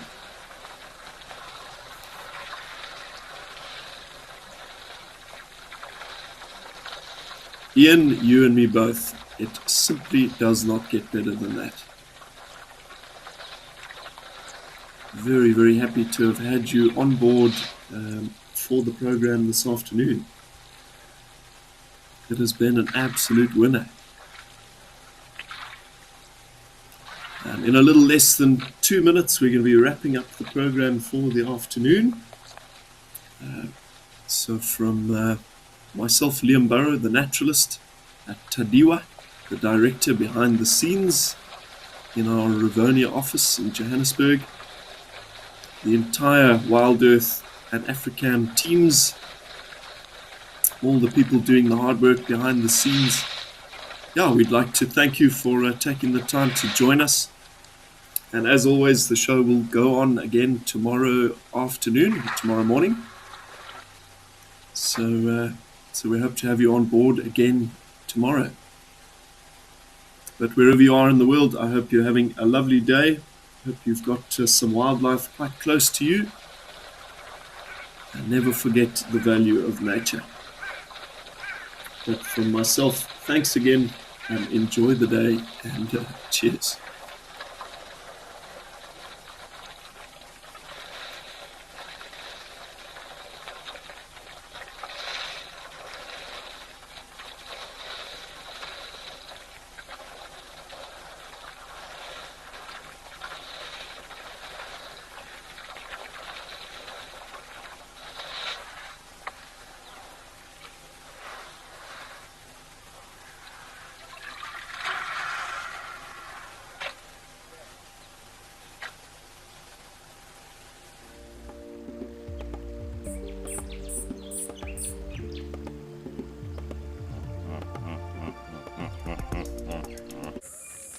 This program features live coverage of an African safari and may include animal kills and carcasses.